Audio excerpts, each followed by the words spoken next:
microphone on? All right, that's better. Oh, there you go. Is that better? Can y'all hear okay? All right, well, I will repeat myself. Thank you all for coming tonight, and welcome to Leadership Club, our final meeting of 2012. So congratulations on being in here, because you are the cream of the crop, so give yourselves a warm welcome. Awesome. This is our fourth meeting, and this is our celebration. And doesn't this place look beautiful? Yeah. Yes. I mean, I want to give a big shout out to Amy, to Kelly Bach. It's all Bach, Kelly. Kelly Bach, Brian, and what's your name? Kelly, Brian, and Brittany. They came in an hour ahead of time, an hour and a half actually, and set this all up. Is it not beautiful? Yeah. I'm not quite sure who did the centerpieces, if it was Brian or Kelly. Which one? Actually, Brian Halsfield, we did it together. It's a family affair. Okay, so they made the centerpieces. Aren't they beautiful? And we are going to be auctioning those off. In fact, there's a little card at each table, and it's going to tell you exactly how we're going to do that. And you can, everybody's, Amy, do you want to grab my card and go ahead and pass that around so everybody can see it? And then we're going to be auctioning off the centerpieces. How are we doing that, Kelly? Well, every table can decide. You can either decide that you want to be able to have the entire centerpiece, or there's enough for everybody to take to home 2 ornaments. And then you can just auction off the center glass bowl, and you can decorate it at home. So each table can do whatever you want. You guys can decide. And otherwise, you can make up your own game with your own table. Well, I say we wrestle. I want to see that. For those of you who only have 3 seats in the back, right? Chance of winning back there in the back. This table has 3 people. I'm coming to sit back there. I think they're beautiful. I just am so amazed. I didn't know Kelly was so decorative. Look at that. She did a great job. So thank you. And also to the box, they also sat here and put together all of the desserts and all of the vegetables. So we have our healthy eaters, we have our not so healthy eaters, and you know, you can decide which one you are. Have a grape, have a carrot, or you can have just an eclair. Pick which one you prefer. But I know, in all seriousness, you are so lucky to be here tonight, because we have the best trainer in all of Premier, and I'm not biased or anything, but her name is Adrienne Dawes, and she's an executive director from Ohio. So give her a woo!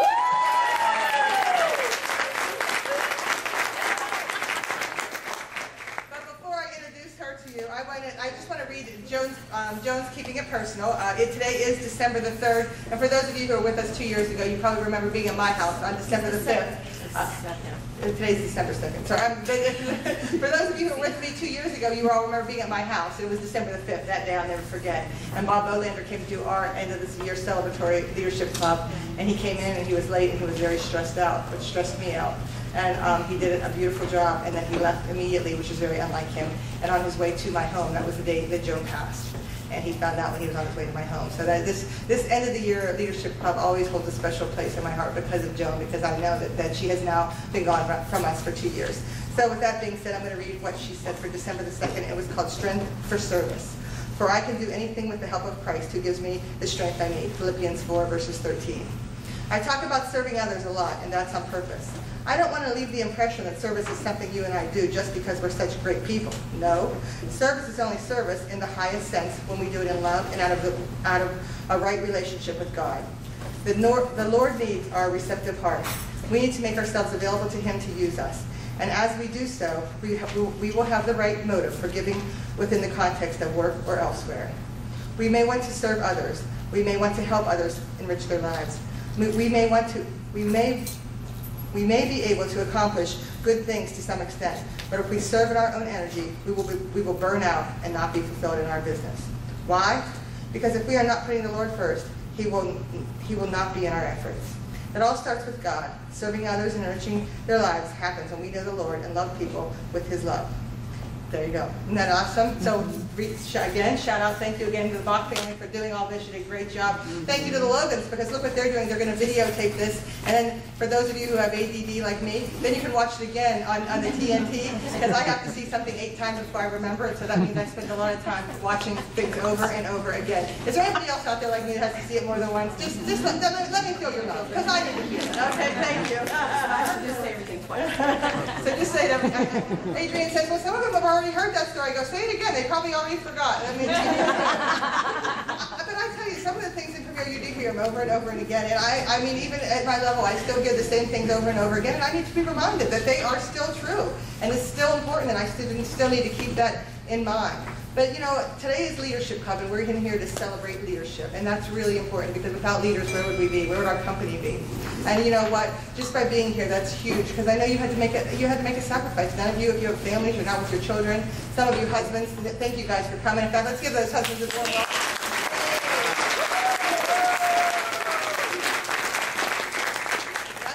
You know, it really is wonderful to have the support of your husband, and for you guys that really did take time to be here tonight, congratulations, because you're gonna learn a lot about our company and what your wife has available to her at this. She has an amazing opportunity, and you're going to hear how it's changed Adrienne's life and how it has really impacted her. Of course, I know her very well. I've watched her grow over the years, and it's amazing what can happen to you when you join this company and when you attend training and when you hang out with you're hanging out with the right people. Because in this room, this is the cream of the crop. You guys are the best of all of Chicago. I mean, doesn't that feel pretty good? I'm the best in Chicago. Yeah, baby. Just saying. I mean, but really, I mean, how often are you going to say you're the best in a city of this magnitude? That's really awesome. And the opportunities that lie before all of us are just, it's untold what could possibly happen to you in your business. But you know what, before we even do that, I want to introduce all of the builders in the room. So if you're a builder, I just want you to stand up right now so we can just see who you are. And we're going to give you a warm welcome and give you guys a shout out. So let's give all the builders.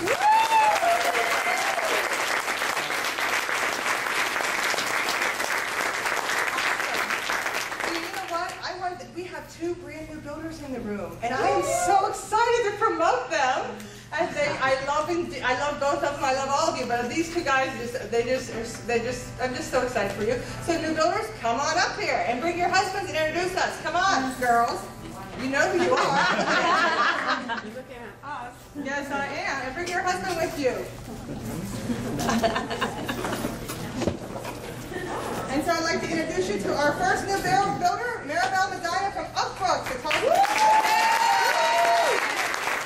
name is Maribel Medina. Yes, I am from Upbrook. I've been doing this for the second year. I'm very excited to be here.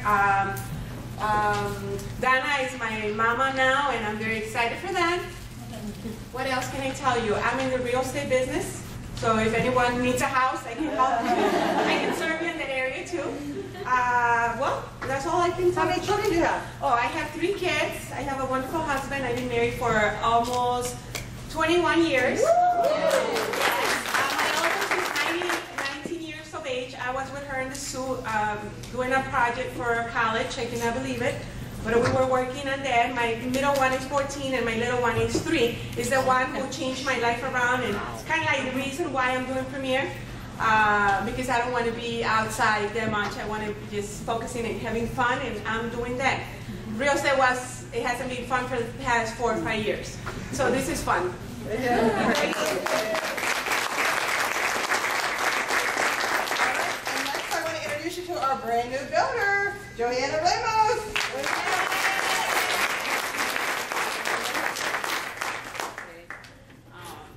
Of course, say my name already, but I just want to say thank you, first of all, to God, because He's the one that is helping me to do this, and also to Dana and Maribel, because if they wouldn't be with me, helping me every single time to tell me what to do, of course, I wouldn't be here.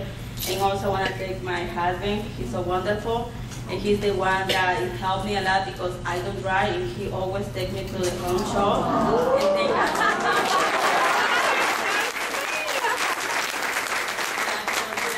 I couldn't do anything. So I'm so thankful, and of course I want to not just to be a builder, I want to become a designer because I want my mommy to be a first-time designer because she deserves it. She's so high. And we want to work together. So,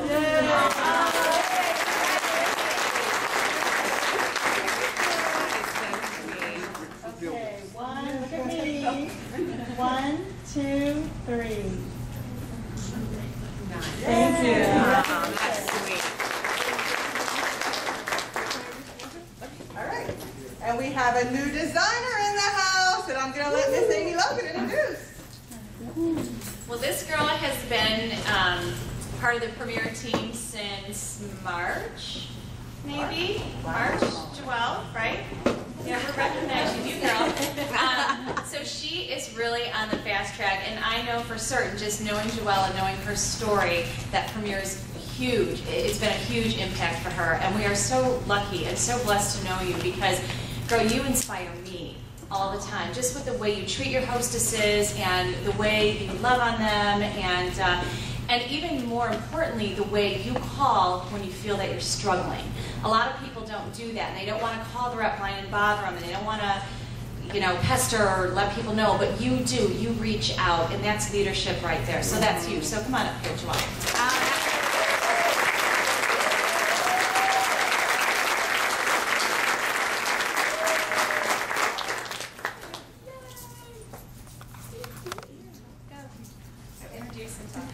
Hello, camera. Oh, great. Okay. Hi, my name is Joelle Alex, and yes, I am a new designer. I love Premier. I mean, I really kind of described my situation last time when I became builder. I signed it in February, but I had my training show in March. So I have 7 girls underneath me now and 1 second line, and I used to do real estate, so wherever you went, it's like here. Yeah. I loved real estate, but you know, unfortunately, houses didn't sell like jewelry does. So it was a hard decision for me to make, but I did walk away from real estate, and this is definitely, I'm meant to do this, and I love it. It's fun, and it's, you know, it's like not being at work when you're at work. I know that makes sense, but you all know that. You all understand. So I just love my job, and it just kind of happens when you get it. You know, Tammy, my grandma, and I talk about all the time that like certain people get it and certain don't, and I guess I get it. Congratulations. You got it.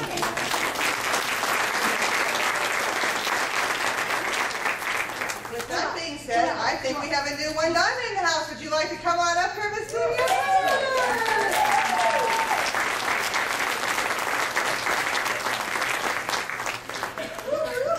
Promoted at a good time. You can take poinsettias home and see how long you keep them alive.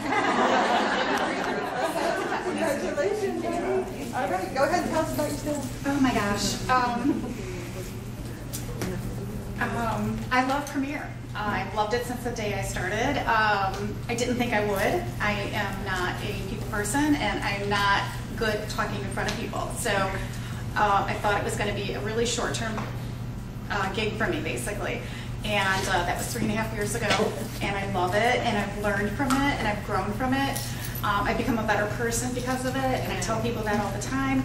I know they think I'm really corny when I meet a new jeweler and I say it's changed my life in so many ways. And but when they get it, you know, I connect with all my jewelers pretty much, if not on a daily basis, on a weekly basis, and they start to get it too. So it's not because of what I've done; it's because of what they've done. And I hope, if anything, that they've learned what the potential is in this company. Yeah. It's been a great ride. So thank you. Yeah, you're so proud.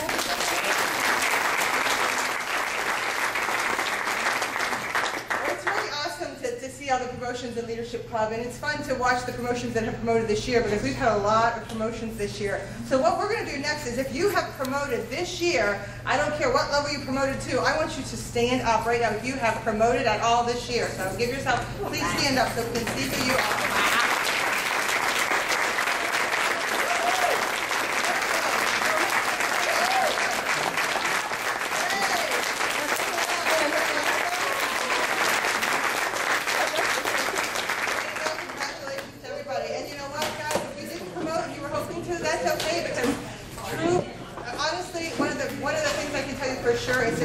If the goal doesn't happen the first time you try, you just got to keep trying because it will happen. And you can't give up if it doesn't work because it does work. It just takes perseverance. Sometimes you just don't reach your goal on the very first try, and you will next year or the year after that, but just never ever give up. You know, before I bring up Adrienne, I just want to talk a little bit about Premier and about how watching people, how God brings certain people into your life, and for random. You don't even know. You don't even realize what it is when it happens. So I'm going to tell you the story about how I met Adrienne Dawes. All right? Are you ready? It was probably back, and she's been in Premier 10 years now, so it was 10 years ago I was doing a show, and I lived in Canton, Ohio at the time, and I was up in Akron, which is not really that far, not considering Chicago. It's not far at all. Anyway, I was up there doing a show, and I was booked out, at that time I was booked out 6 months at a time, so if you wanted to schedule a show with me, I'll put you on my calendar and I'll call you in 6 months. So this girl was doing a show. So I drove up to her home and I did a show with her. And I remember it was about an $800 show. And I remember telling her specifically how much money I made when I left that night. Now, she didn't remember it, but I did tell her, okay? And I remember thanking her, and I remember the whole 9 yards. And then, I'll let Adrienne tell the rest of the story. She's going to tell you her story. But it's really exciting because you always should be sure and share with your hostesses how much money you make at the show. Now, I don't know, how many of you tell your hostesses how much money you make when you leave the show? Please, I mean, hello. I'm looking, and if your hand is not up and you're on my team, I'm coming after you. Okay, you should always share that. And now I know a lot of times women think, well, I'm bragging. I go, no, you're not bragging. You're sharing an opportunity because they don't think that you're making any money. It's true. They don't think that you're actually making an income. So you have to share that, and what you're doing is just sharing the opportunity with Premier. And I say, I know maybe you don't need the money, but somebody does.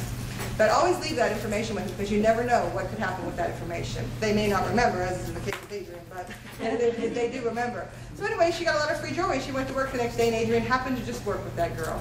God puts people in your life when you don't even know. You have no idea. So, Adrienne called me the next day. I'll let her tell the story. But when I first met Adrienne, I think I kind of freaked her out. And she'll tell you that. I freaked her out. Like, I went and did the show, and she went, I can't do that. Oh, my God, I can't do that. I can't do what she did. And it was just fun to watch her grow. And we had a leadership club there. I was a 3 diamond at the time, and we only had about, so I had 6 designers when we started growing leadership club. I just got this report, and it just goes through my 6th level. It's on everybody that's going to rally all over the country. And I was looking at the designers that are in my downline, anywhere through my, is it 6th or 7th level down? There's hundreds of them, hundreds of designers that came out of this leadership club. Can I just tell you that? And this was started in 2004. So I'm telling you, the concept does work. You have to tweak it, you have to change it every now and then, but the concept of leadership club works, and you know why? Because when you hang out with eagles, you learn how to soar. If you hang out with turkeys, and they're all sitting at home complaining about how all of the bad things that happen in their lives, guess what you become? You become a turkey too. So I'm telling you, this concept of hanging out with people that are successful really does work. So if maybe your year hasn't been what you want it to be, what are you going to do? You're going to go talk to somebody that's had a good year. But you know what? You want to find out the good things, but whatever you focus on, you become a magnet for. This says leadership. Tonight we're going to talk about leadership, and it says, what's the difference between success and failure? And have you guys ever seen this book? It's called, from John Gordon. I know I talk about it all the time. It's called The Soup. This is the best book ever. But anyway, it says, I have found throughout my life that so often the difference between success and failure is belief. Do you believe in Premier? And do you believe in your company? If you're not putting optimism into your culture, into your company, it's going to reflect back on you. You can't hide it, and your team can't hide it. You have to decide what you believe, because if you don't believe, your people are not going to believe. Your hostesses aren't going to believe, and your team members are not going to believe. What do you believe about Premier? Do you believe that you have an amazing opportunity? Do you believe that you are actually the CEO of $1 million company? Do you? Because if you think you just have a little teeny tiny home show business, that's exactly what you got. See, I know better. I know that last year my team sold over $5 million in jewelry.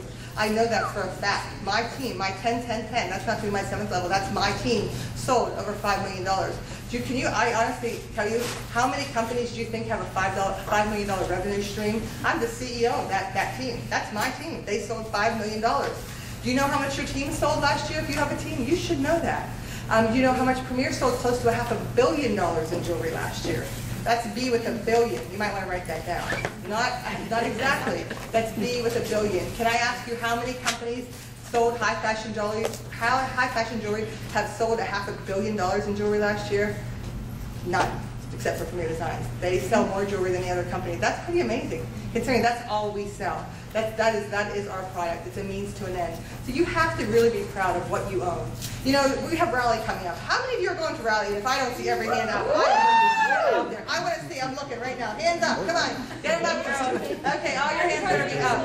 You guys are going to have an awesome rally because you know what? We have so many awesome trainers. Can I just tell you from this leadership club alone, how many people are training at Rally? If you're training at Rally, stand up right now. I want you to tell them what you're going to train on, because I want them to get excited right now. If you're training at Rally, stand up. I know more than that. Where is Angie Kresge? Is she here?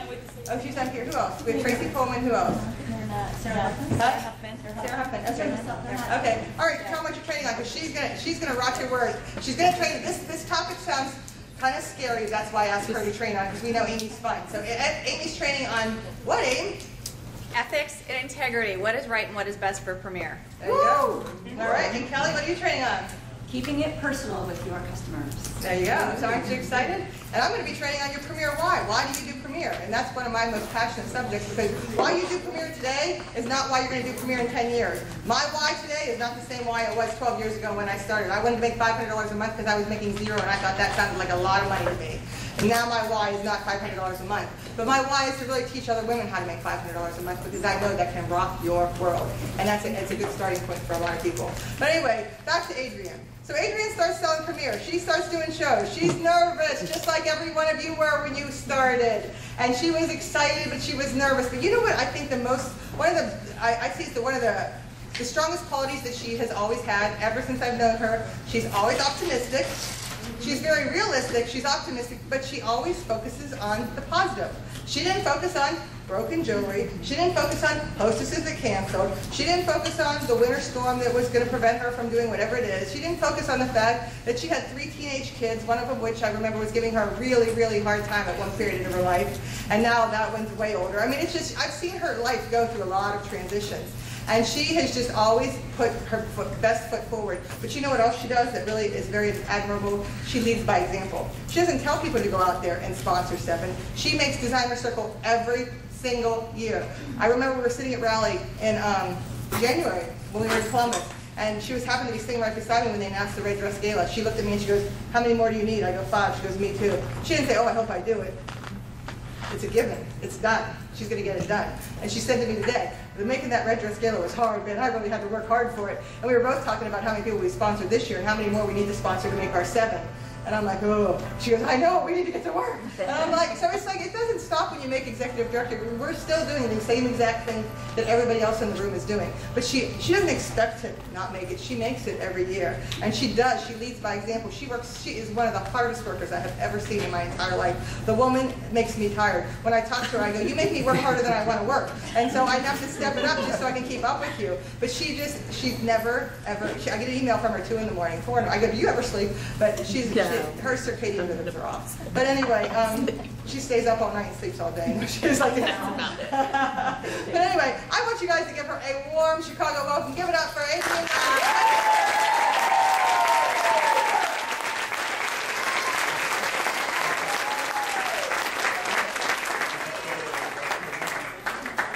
Now, before you even know this, I want you to know that Adrienne Dawes has 41 first levels.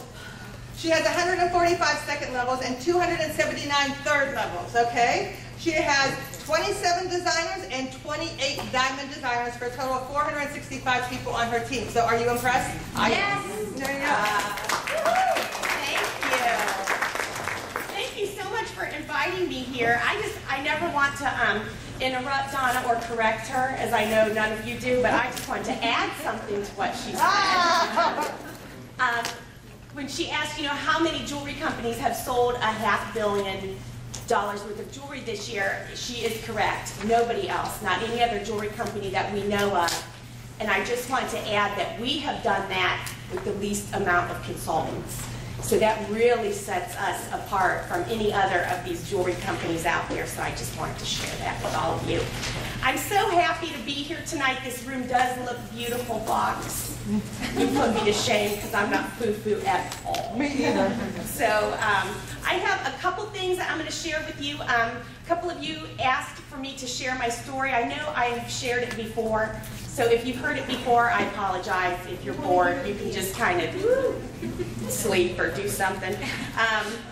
It's hard to share your testimony, when someone asks you to share your story or your testimony for the first time. And when you promote, you'll find out, someone will say, "Well, will you share your story at training, or will you share your story at rally?"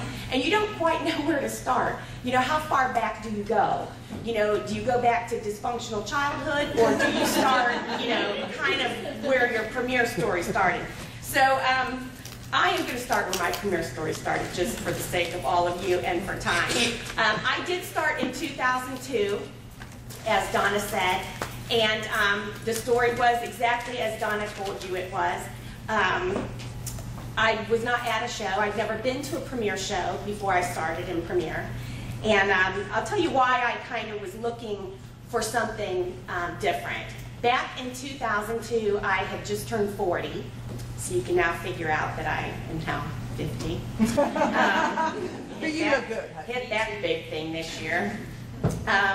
My husband was working, of course, full-time, as all husbands do, as a police officer. At that time, he had been a police officer for about 20 years. And we did have those 3 children Donna talked about. Haley was 8, Jake, my prince, was 10, and my daughter Ashley was 17. And we were just like any American family. We'd like to think so. We had our 3 kids in private school. I was working full-time at Akron City Hospital, which is our big hospital right in our town in Akron, Ohio. I've been there for about 12 years. We had a beautiful home. We always had new cars. We went on lots of expensive vacations, and we were up to our eyeballs in debt. Have you ever seen that commercial where the guy's riding the tractor around his swimming pool? He's like, how do I afford all this? I am up to my eye. That was us. I don't know if you have ever taken a cash advance to buy food. That's kind of where I was. I'm not proud of that, but I'll tell you, I don't want you to think that we were irresponsible or lived way beyond our means, which we did. But what we were was just a typical American family trying to give our kids the best education, the best place to live, and the best memories. Because I will tell you, from that dysfunctional childhood, I did not have those things.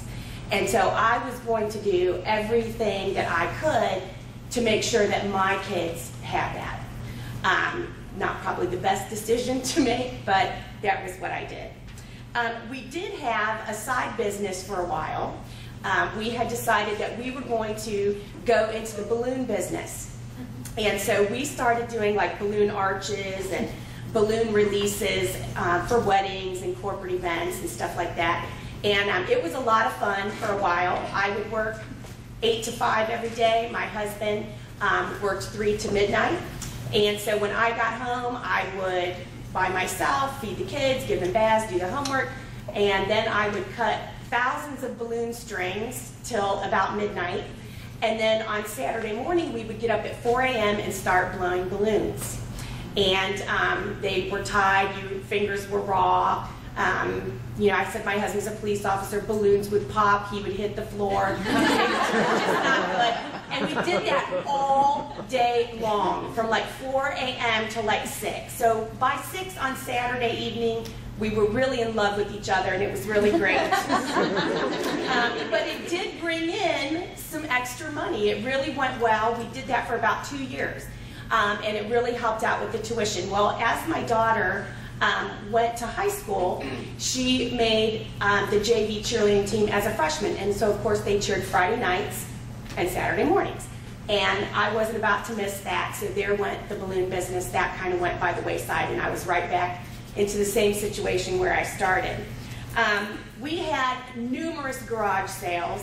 I sold everything my kids owned that they played with. I mean, sometimes they weren't even done. I'd be like, you done playing with that? Put it out in the garage sale. They're Little Tykes toys. If any of you are young moms here, you have Little Tykes stuff. Those, they told their value like a Toyota. So hold on to those. I sold a doll collection I had had from the time I was a little girl. I think that paid for somebody's 2nd grade tuition once. Just whatever I could get my hands on. You won't find an ounce of gold in my home anywhere, and that I sold all that before it was ever even worth anything. But I did whatever I had to do to pay these credit card bills. And if any of you have ever had debt like that, you know it's extremely hard to get out of. When you are paying the minimum or a little more than the minimum every month, you're like a hamster on a wheel. And that was really where I was. You really can't see the light at the end of the tunnel. So as it would happen, as Donna said, a girl that I worked with, Sandy Creekbaum, she's still my hostess today, had a jewelry show. And there were about 20 of us that worked in this office at the hospital. And so she came in and he brought the catalog. She was going to have a show in about 10 days. And we were all excited. She's showing the catalog around, you know. And everybody's saying, oh yeah, we're going to go to Sandy's. And of course I said the same thing. I'm going to Sandy's. knowing the whole time I was not going to Sandy's because my credit cards were maxed out and I knew I couldn't go and buy anything, and I was not going to go and be embarrassed in front of everybody that I worked with that I couldn't buy anything. So I did what so many other people do. The night of the show, I called Sandy about a half an hour before, told her I wasn't feeling well and I would just see her tomorrow at work.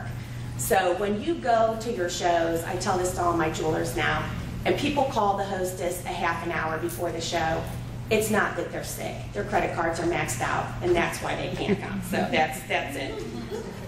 But Sandy did come to work the next day, and she came in and she said, I can't believe you were not at my show. Of all the people here, I can't believe you didn't come. And she goes, I got $300 in free jewelry. Well, of course, I didn't believe her because I didn't know anything about direct sales. I'd never really done the home show thing. I didn't know how it worked. And I thought, who gets $300 worth of anything for free?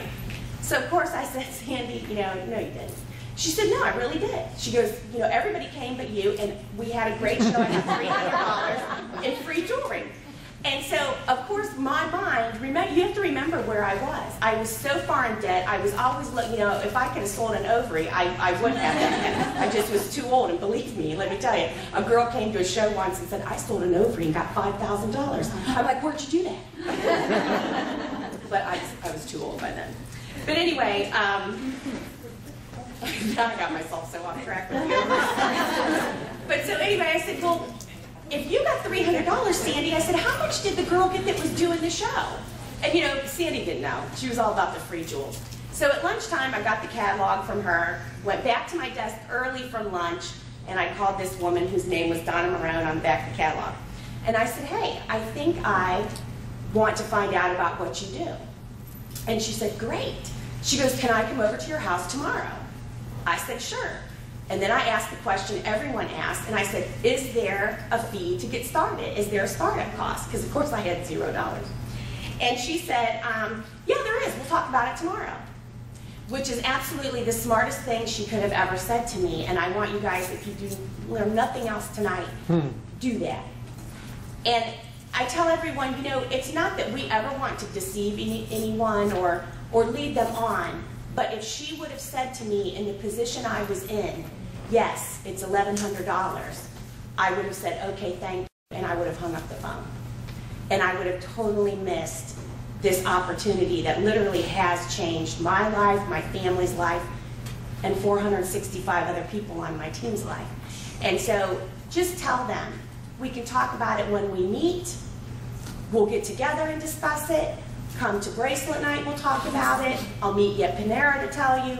Just explain it to them first, and then let them make the informed decision. Donna did come to my house the very next day. She came over, and she was pretty smart cookie.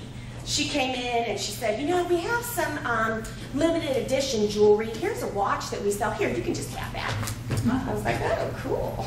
So we go on and we talk, and she gave me a couple other little things. This is an example of what we sell. This is an example of what we give away. She gave me a little tennis bracelet that we all know now is $160, but I thought it was a big deal.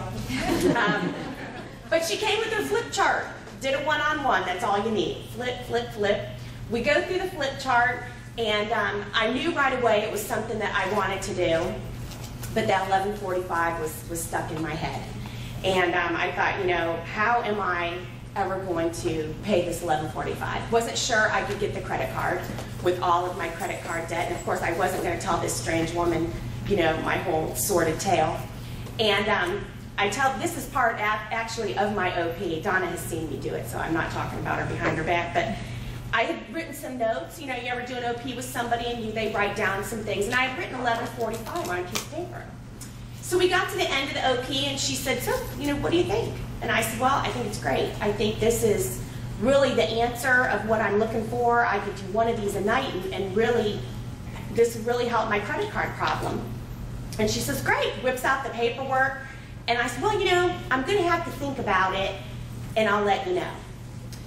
And so she goes, well, what's to think about? And I said, well, this 1145 right here.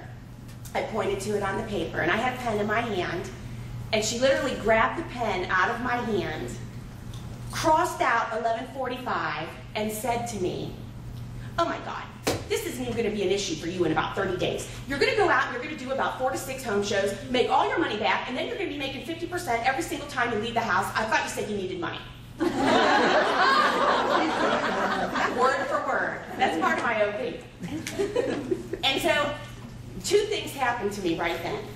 First of all, I thought, who is this person? She must have forgot she's in my home. That was the first thing. The second thing I thought was, you know what? It was like she hit me up alongside the head with a baseball bat. She just gave me the answer to what I was looking for, to what my problem was. I just had to figure it out. And so I still told her that I would have to think about it. I would let her know, and she left. And as I watched her back out of my driveway in her black Escalade, I thought, okay, Adrienne, if this mean woman can make this work, I know I can. And I filled out my paperwork, and I tell everybody, God always knew I was going to sell Premier. After we built our house, he put the post office right next door to my development. So I tell everyone, you know, he knew I was just going to need this post office more than anything. So in my scrubs, which is what I wore from 7 a.m. till 11 p.m. every single day, I filled out the paperwork, I filled out the credit card app. Of course, we didn't have any online anything at the time. And I walked it over to the post office and I put it in. So the credit card gods were on vacation. I got the card. And I was off and running. Now, I had to tell Doug Dawes, my husband, what I did. And so he came home from work after I knew that I had got the card, and I said, hey, I gotta tell you what I did. He said, what did you do? I said, well, I think I have the answer to this credit card problem that I have. And he said, well, what is it? I said, I'm gonna sell jewelry.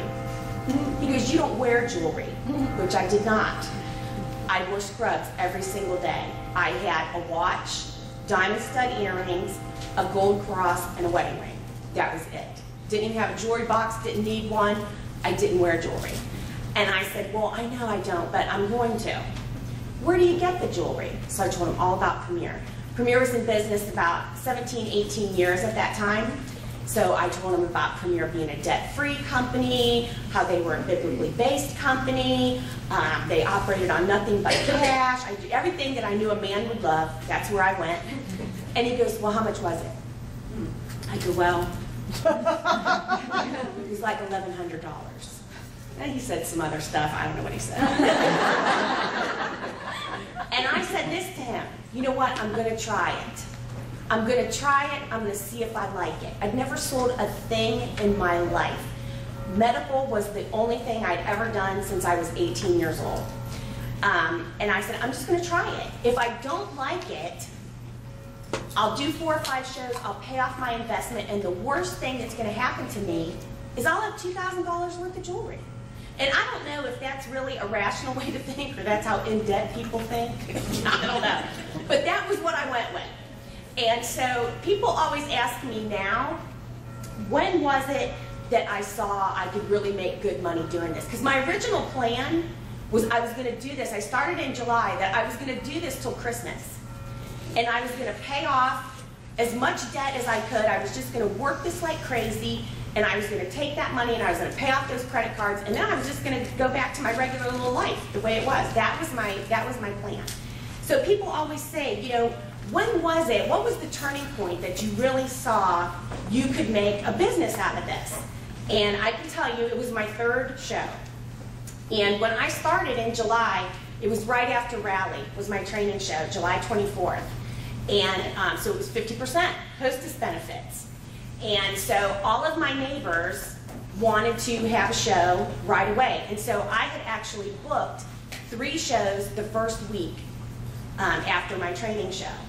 And so doing those 3 shows, I made like $890 in like a week's time, which was a lot more than I made sitting 40 hours a week at the hospital. And it was my 3rd show. My neighbor right across the street, I literally carried my little jewelry bag over there. You know, I didn't have anything else at the time, just my little bag. I trotted across the street. I was there for like 2 hours. It was a small show, but her mom bought like $400 in jewelry. And so, a small show people-wise, the retail ended up being about $1,100. So I walked back across the street thinking, you know what? I just made like $500 in 2 hours. And that was really significant to me because I sat all week, 40 hours a week, every week for $500.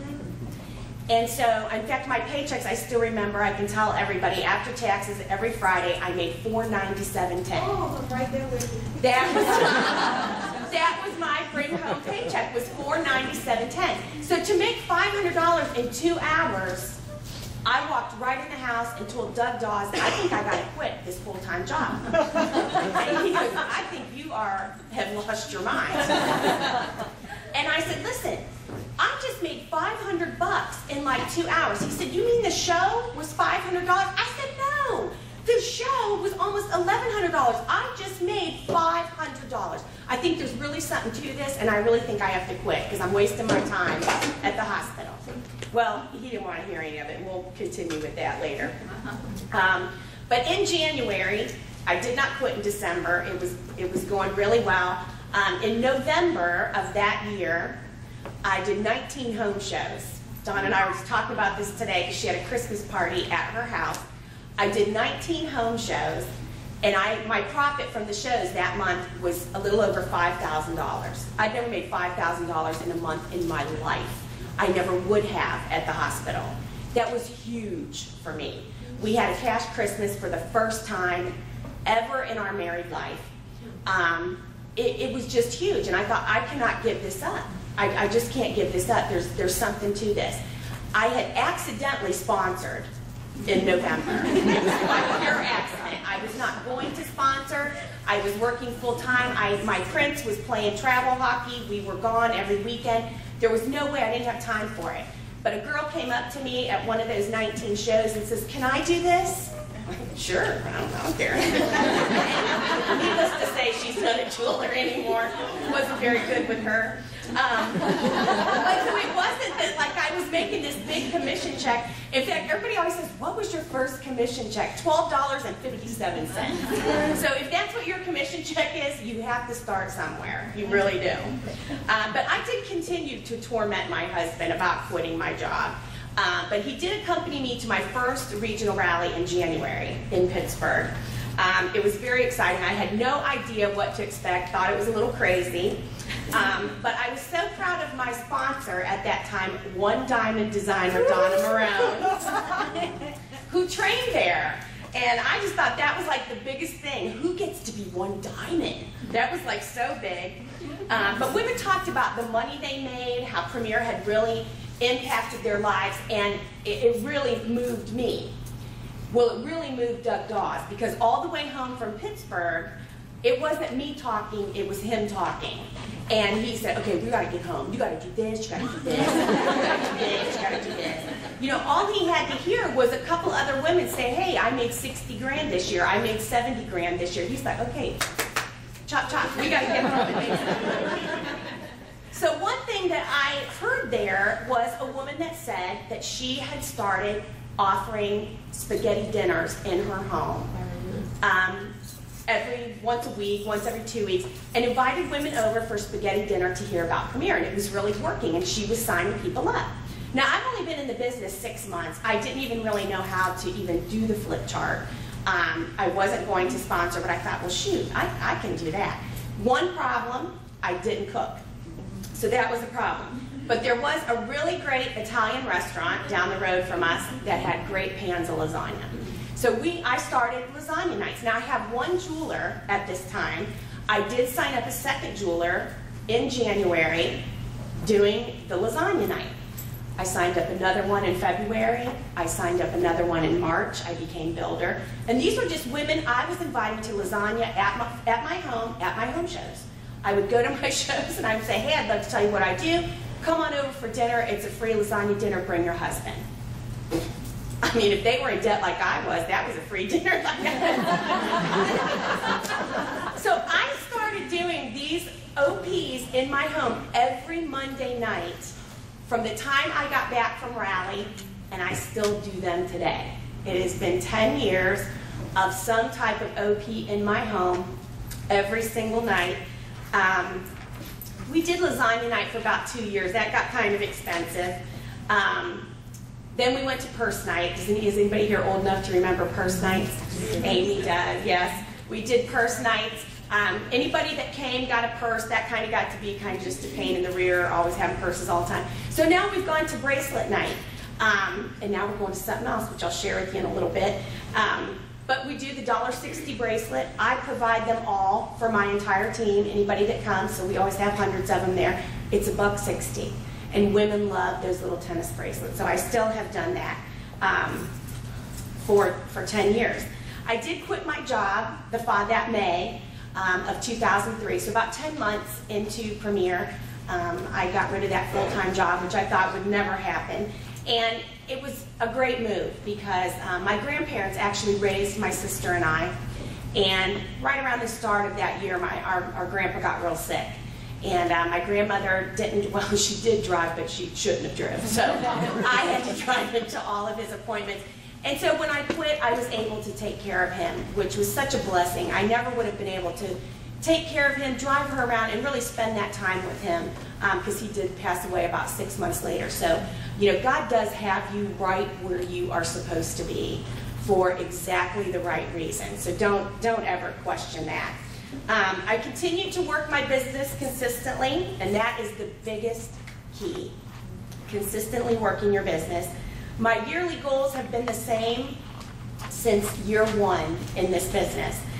Donna still sends a goal sheet to me every year, and I fill out the same thing every year. How many shows do you want to do a month? 4 to 6. How many people do you want to sponsor? 1 a month. How much money do you want to make? More than you. That's what I say. I don't even think she sent me one last year, because I just fill in the same thing. It's the same thing I said last year. But it was about my 2nd year anniversary. We started the purse night thing. We continued that. And then, as I said, we've done the bracelet nights now for really about the last 4 years at my house. My team does the same thing. Now these OPs, these bracelet nights, are done at about 12 to 15 different locations all over the state of Ohio and Pennsylvania and West Virginia. And by doing these OPs over and over and over and over, what it has done is everyone that has come onto my team, so all of you that are new designers here or new builders here, start this now.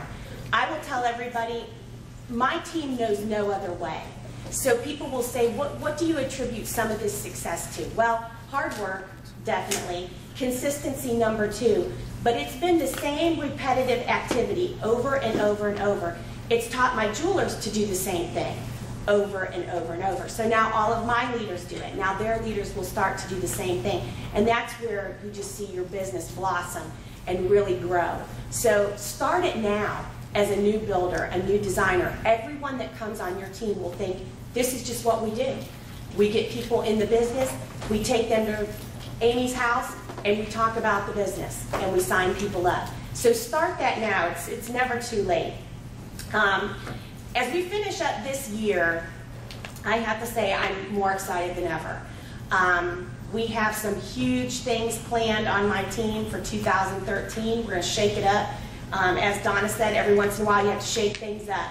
We've done Leadership Club now for so long. We're going to change it up a little bit next year. We have a huge event planned for next year. And I think it's really going to be a great year. So I'm very, very excited. My team, I am blessed with a great team of jewelers. They work hard. They work consistently. And I think we have Premier to thank for a lot of that with their contests and their encouragement from the home office. How they are always willing to help us. I think that's just a great thing. But you also want to encourage your team to never, ever give up. I know there are a lot of new builders and new designers here.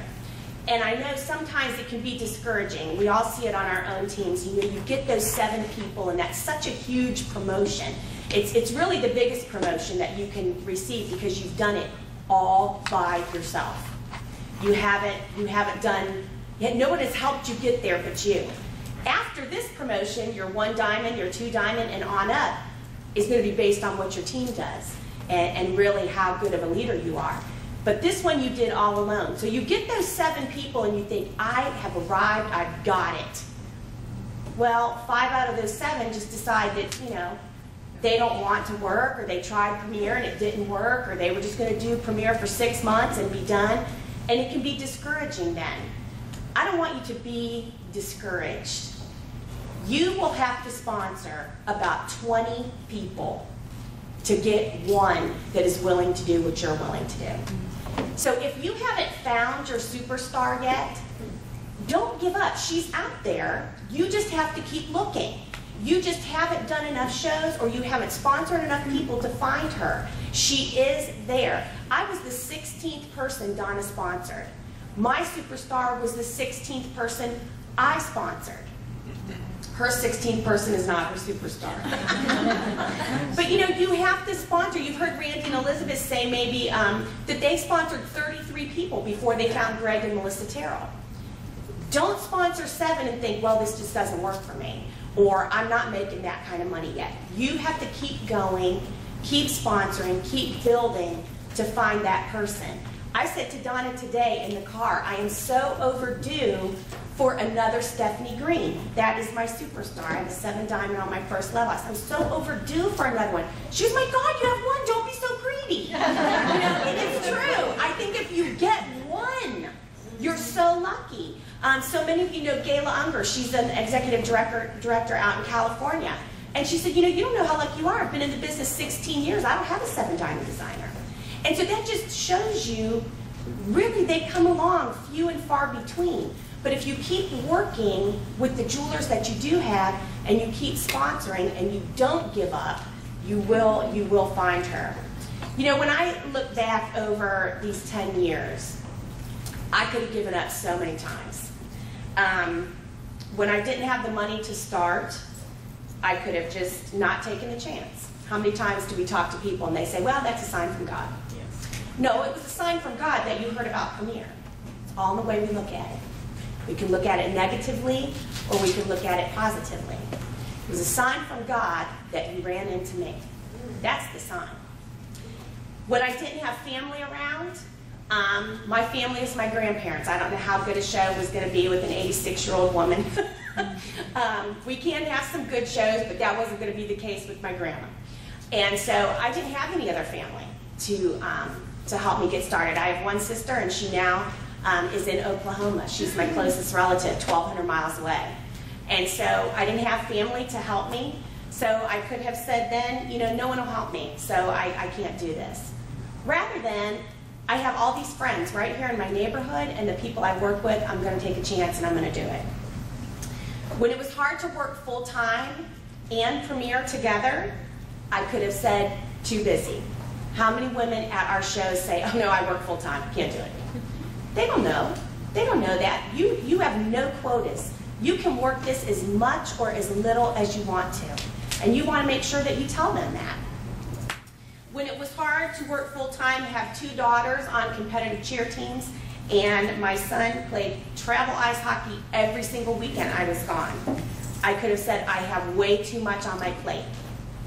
I could have said that, but boy, was Premiere helping to pay for that competitive cheer and that ice hockey. Anybody that has a son that plays ice hockey, sticks don't cost $15 anymore. They're very expensive. So Premiere was helping to pay for that. When my grandpa was dying, and a year later my grandma died, I really could have just thrown in the towel. They were, oh my goodness, I didn't expect this to happen. They were 2 of the most special people that you would ever want to meet. But I'll just tell you a little story, and this is not on my paper. When I was a little girl, and really my whole life, my grandmother would have been the equivalent of an ED in Avon. My grandma started in Avon in 1949. And she started as a salesperson, and then she worked her way up, and as I said, would have been the equivalent. She traveled all around. She trained people on how to sign Avon ladies. She didn't sell it. She was like a regional trainer. In the 70s, my grandma made about $80,000 a year, which was excellent money in the 70s, and I hated her job. I hated it. Every month, my sisters and I had to help her load all this crap into the car to take to her training. We had to help Grandma set it up. We hated the women. They were annoying. They called. She was on the phone every night after dinner till 10:30. No, we didn't have text, email, computers, nothing. She was on the phone. We hated that. I said, I will never do what you do. Don and I also had a discussion this weekend that you get what you hate. And I hated it. And before my grandma died, she did get to see me being really successful. I promoted to 4 Diamond right before she passed away. And boy, did she like to rub that in my face. Remember when you said you would never do what I did? But she was very special to me. And so I really could have just thrown in the towel that night. But I'll tell you what I did. The day that we buried her, I did a home show that night. And the reason that I didn't cancel it is because I could hear my grandmother saying, you know, I'm not coming back. Why are you going to get rid of that show? She would expect me to go and do that, so I did. When I had to miss sporting events, when I had to miss things at my kids' school because, you know, I was working full-time and working Premier, I could have really said, you know, I just need to quit this Premier because I'm missing too many things that my kids are involved in. But I realized early on that I was doing Premier for my kids, not that I was doing something to my kids. And I think a lot of women get hung up on that. I can't do that to my kids. And I have to stand here and tell you today that my kids, my oldest is done with college. She has 0 college debt. My son is a junior at OU, having a grand time, I'll just tell you. He has 0 college debt. And my baby left this fall. She is at Kent State studying fashion merchandising, and she will have 0 college debt. And if anybody would have told me 10 years ago that I would be paying cash for my children's college every fall and every spring with my debit card, I would tell you that you are absolutely crazy. So I've not done something to my kids by missing certain things. I've done them an extreme favor by working Premier, so don't think that. I could have quit at all those times. This past year, my oldest had a broken engagement, and the very next day found out she had a cancerous tumor in her eye. And I could have just said, I need to take some time off. I can't do this. But you know, I have an extremely large team that counts on me. She counts on me, but so does this team. And so you have to find a way to work through both. If I had a full-time job that was paying me what Premier is paying me, I would be expected to show up. I would not be able to take time off, or I would not be able to quit just because I had a problem in my family. So we have to learn to work through those things and to push through those things. And 2 surgeries later, she is fine, thank goodness. I'm so glad that I didn't quit, because 10 years later, Doug and I are debt-free. School tuition is not a concern, and vacations are plenty. Most would think that family vacations are not a priority, that that's a luxury, and I agree that they are. But extra vacations with my family have become really, really important to me over this past year. You see, my best friend is dying from liver cancer, and her son Jake and my son Jake are best friends. And it is killing me that she is not going to be able to see her kids grow up and spend time with them. Her youngest is a freshman in high school.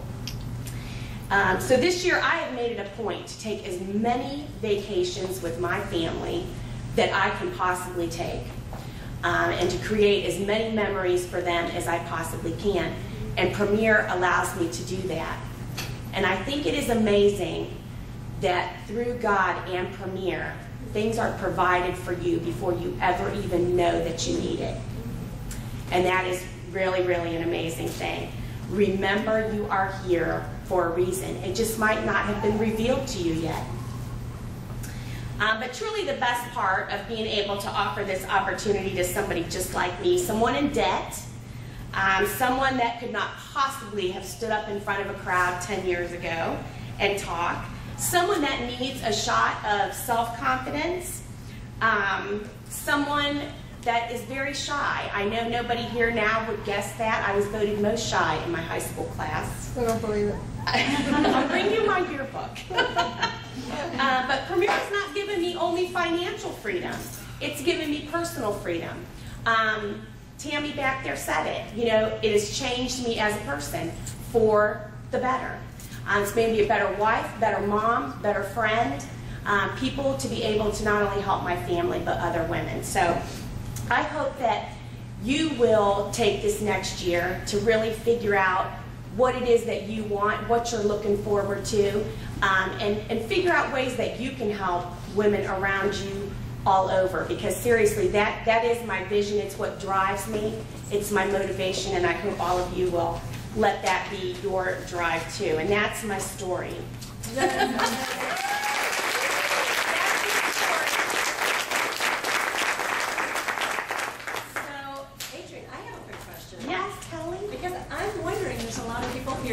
You're saying that when you're at your home shows, do you tell people how much money they make at their home shows because they need to know that? And I'm just wondering if you might share what you made last year. Do you think anybody wants to know how much you made last year? I will share. Okay. Last year I made $259,000.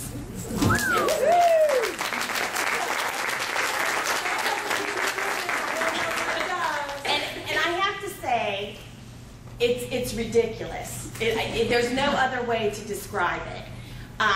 It always cracks me up when women go, "Oh, you do shows? Like, do you make any money at that?" I make a little. I make just a little. But you know, that's the point that Donna says. They don't know.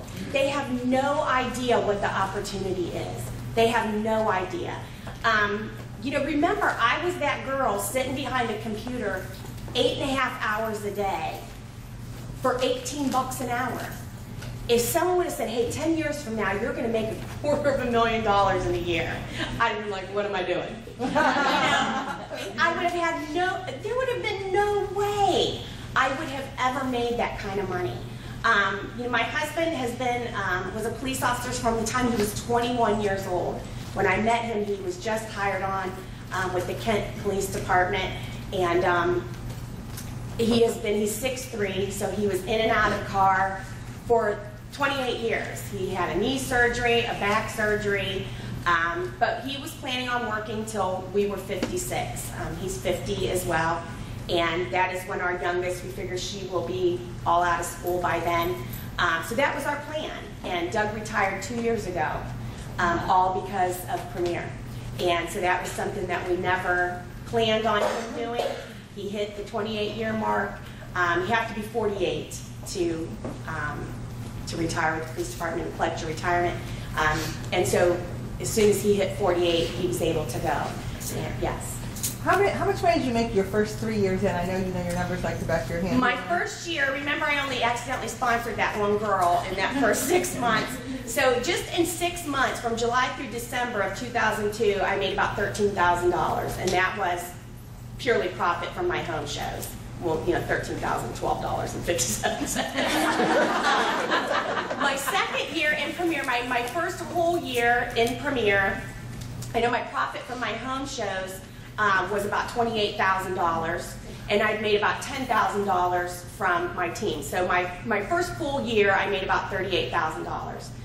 The next year, I remember my goal was to make 50, and I hit like 49 and some change. It was really close. And I told Doug, I said, you know, it's possible that this next year I could make more money than you. Are you going to be okay with that? He was like, knock yourself right out. The next year, I'll tell you, that year I sponsored 19 people. If you want to have a huge jump in your income, my team calls it the breakout year. You need a breakout year. So make 2013 your breakout year. Sponsor as many people as you can possibly sponsor. Because I went from $49,000 to $95,000 in 1 year. So my income doubled. And no one saw that. I never saw that happening. But my team literally tripled. that year. So you really, about 4 years in, was the $95,000 mark. So. Do you remember your numbers after that? Just for the Yeah, 95, then I went to about 130, 158, about 180. After the 180, I hit about 212, and then 259. I knew she knew him. Yeah. But isn't that inspirational? I mean, just make you like just want to just like go, wow, I gotta go right now. It lets you know what's possible, you know, and please don't ever think that we share numbers to brag. No. We share numbers because that's possible for every single person in this room, and that's why we share it. You know, you can't really work towards a goal if you don't know what you're working towards, and that's why we share it. You know, money is a huge motivator. We love to serve, we love the people, we love to eat. And so we need the money to make those things happen. So to continue to do that, I'm just going to share with you real quick, just we're talking about keeping things personal, and I really do believe that we are headed into some big changes. I think we've kind of all seen them this last year. We have an app in our catalog now that people can, I don't even know what to do with it because I don't use it. We've seen a lot on Facebook. A lot of jewelers trying to work their business through Facebook. And really it's new jewelers because they've come in and we have a Facebook page. Premier has their own Facebook page. They have their own Twitter page. So these new jewelers are thinking that this is the way we do business. And it's a great tool for catching up with people. It's a great tool for finding an old friend and sharing what you do privately. It's not really the way we want to work our business. And I think it's really important that as leaders in the room, we need to know how to keep it personal. That was Joan Horner's passion. It was her motto for life, was keeping it personal. It's how she ran her life. And I don't think anybody here can disagree that Joan Horner was one of the most relational and successful people that we would ever want to meet and model ourselves after. So I'm just going to share just some things with you that you might want to share with your jewelers so that you can really teach them from the beginning on how to keep it personal. For those of you that have been with Premier for 2 years or more, we have heard Joan Horner say many times, keep it personal. That, as I said, was her motto. For those of you that have started in the business in the last 2 years, I hope that you have heard your sponsor tell you about Joan and how to keep it personal and how she valued personal relationships. That was really what Joan treasured more than anything in her entire life. Joan taught us every chance she got that we should keep things personal, whether it's your business, your friendships, or your personal life. And being personal with people shows them that you care. It shows them that you value them by taking the time to personally call, handwrite a note, send a gift, or pay a visit. And that was what she taught us over and over and over. When I first started in Premier, I heard Andy Horner say at my first regional rally that we are in business to enrich and touch lives. Now remember, I was in business to pay off my credit cards. I went to my first rally, heard that same thing, heard him say it. I had no idea what that meant. I had no idea how I was possibly going to touch a life, enrich a life. I didn't even know. I had no idea how I could possibly impact a person's life through a home show until I had my first aha moment. Have you all had an aha moment in Premier when you went to do a show? If you haven't, you will. You will have one. Right after that first regional rally in Pittsburgh, I did a home show where I went and I met an older woman named Phyllis. And she came into the show with an old sweatshirt on, old sweatpants, and she carried no purse. That's never really a good sign when you see that person come in. She came with a friend, but she didn't really know anybody else there. And she sat by herself, and when the show started, Phyllis actually wound up sitting right to my left. She just wound up being right next to me. So I used Phyllis to model the jewelry, because I was going to show how you could doll up a sweatshirt. The home show ended up being one of those shows, you know, where the people were really funny, and the show ended up being really funny. You know, some are funnier than others, and this ended up being one of those. And when the show was over, Phyllis did not order anything. She didn't buy anything. And when Phyllis and her friend left, Phyllis came over to me, and she gave me the biggest, tightest hug. And she said, I have to tell you something. She goes, 9 months ago, I lost my husband of 52 years. And she goes, 6 months ago, I lost my son unexpectedly. She goes, and I have not smiled until tonight. And she goes, thank you so much. I had a wonderful time. I got it. I got in the car, I cried, I called Doug, I'm like, I touched a life! I did it! You know, we hear that so many times and we think, oh, yeah, whatever, I want to make money and enrich lives and all that stuff. But you really, really can, just by doing your home shows. Through our Premier Business, we all have that opportunity to reach out to people personally. I keep going back to Tammy. What did she say up here tonight? I talk to my jewelers at least once a week, personally. She's on the phone. Why is her team growing? She is personally nurturing this team. That's why her team is growing. So I want you to know that you can personally reach out to anybody, a hostess, a customer, a prospect, someone sitting right next to you. So I want you to lean over to the person next to you right now and just give them a big hug. Squeeze them tight. Squeeze them really tight.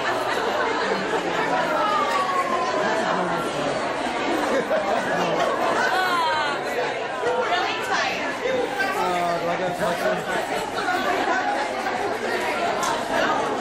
All right.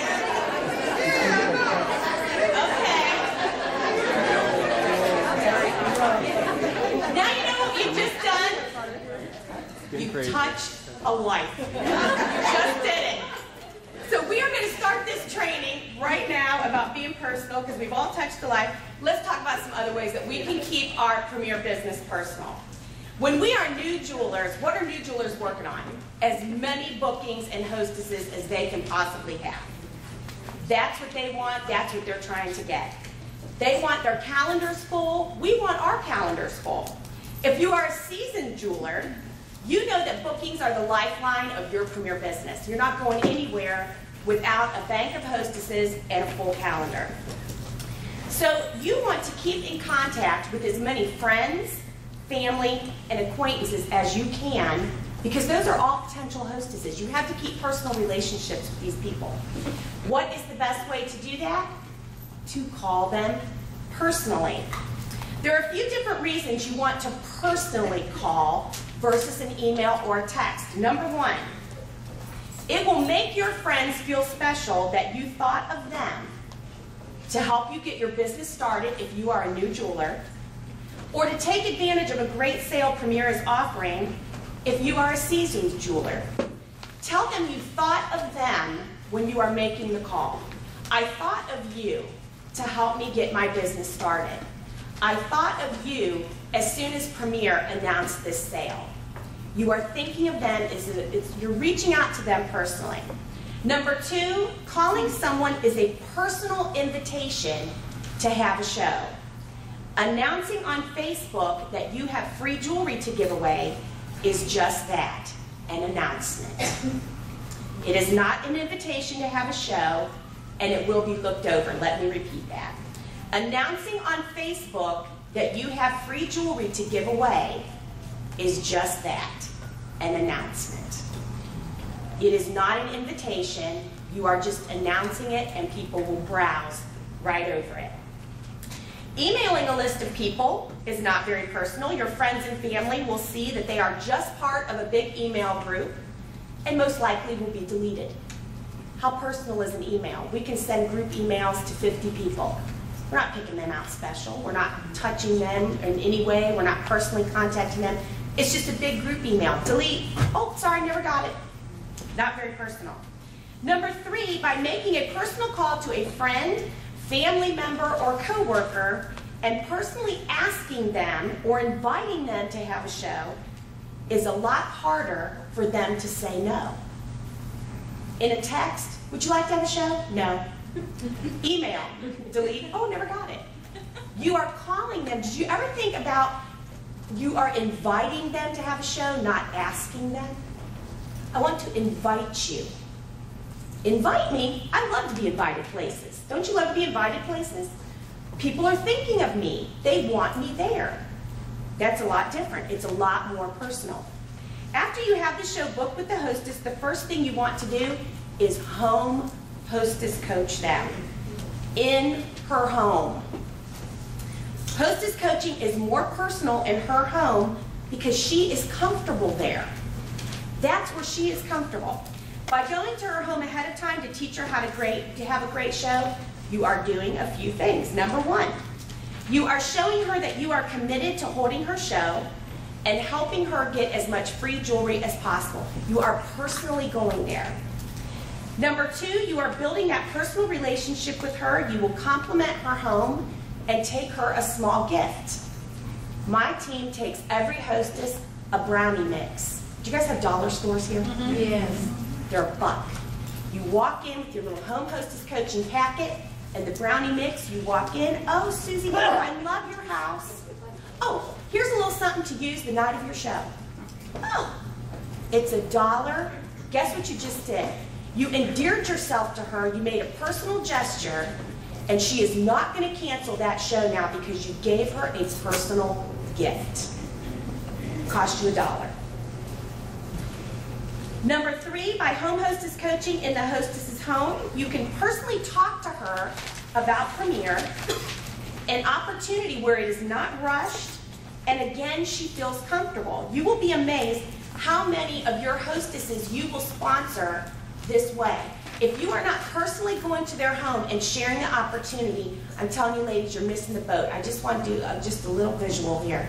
If you are a hostess prior to becoming a jeweler, I want you to stand up.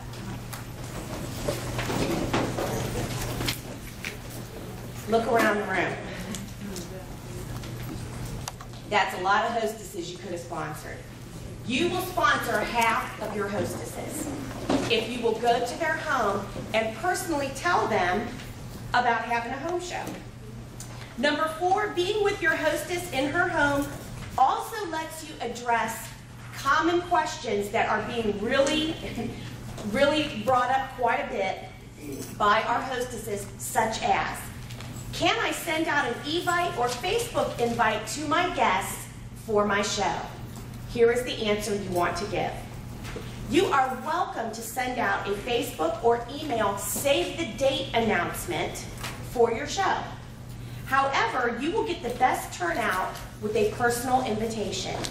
If you give me the names and addresses for your family and friends, I will send out all of your invites for you, and we will have a great show. It is too easy for your guests to ignore an email, Facebook, or Twitter invite. It is way too easy. Do you send out all your invitations, Adrienne? Absolutely. Never had 10 years. Do you use the postcards or you do a fancy envelope? I do both. I do both, back and forth. And I will tell you, this is just between you and I. Vince, will you turn that off?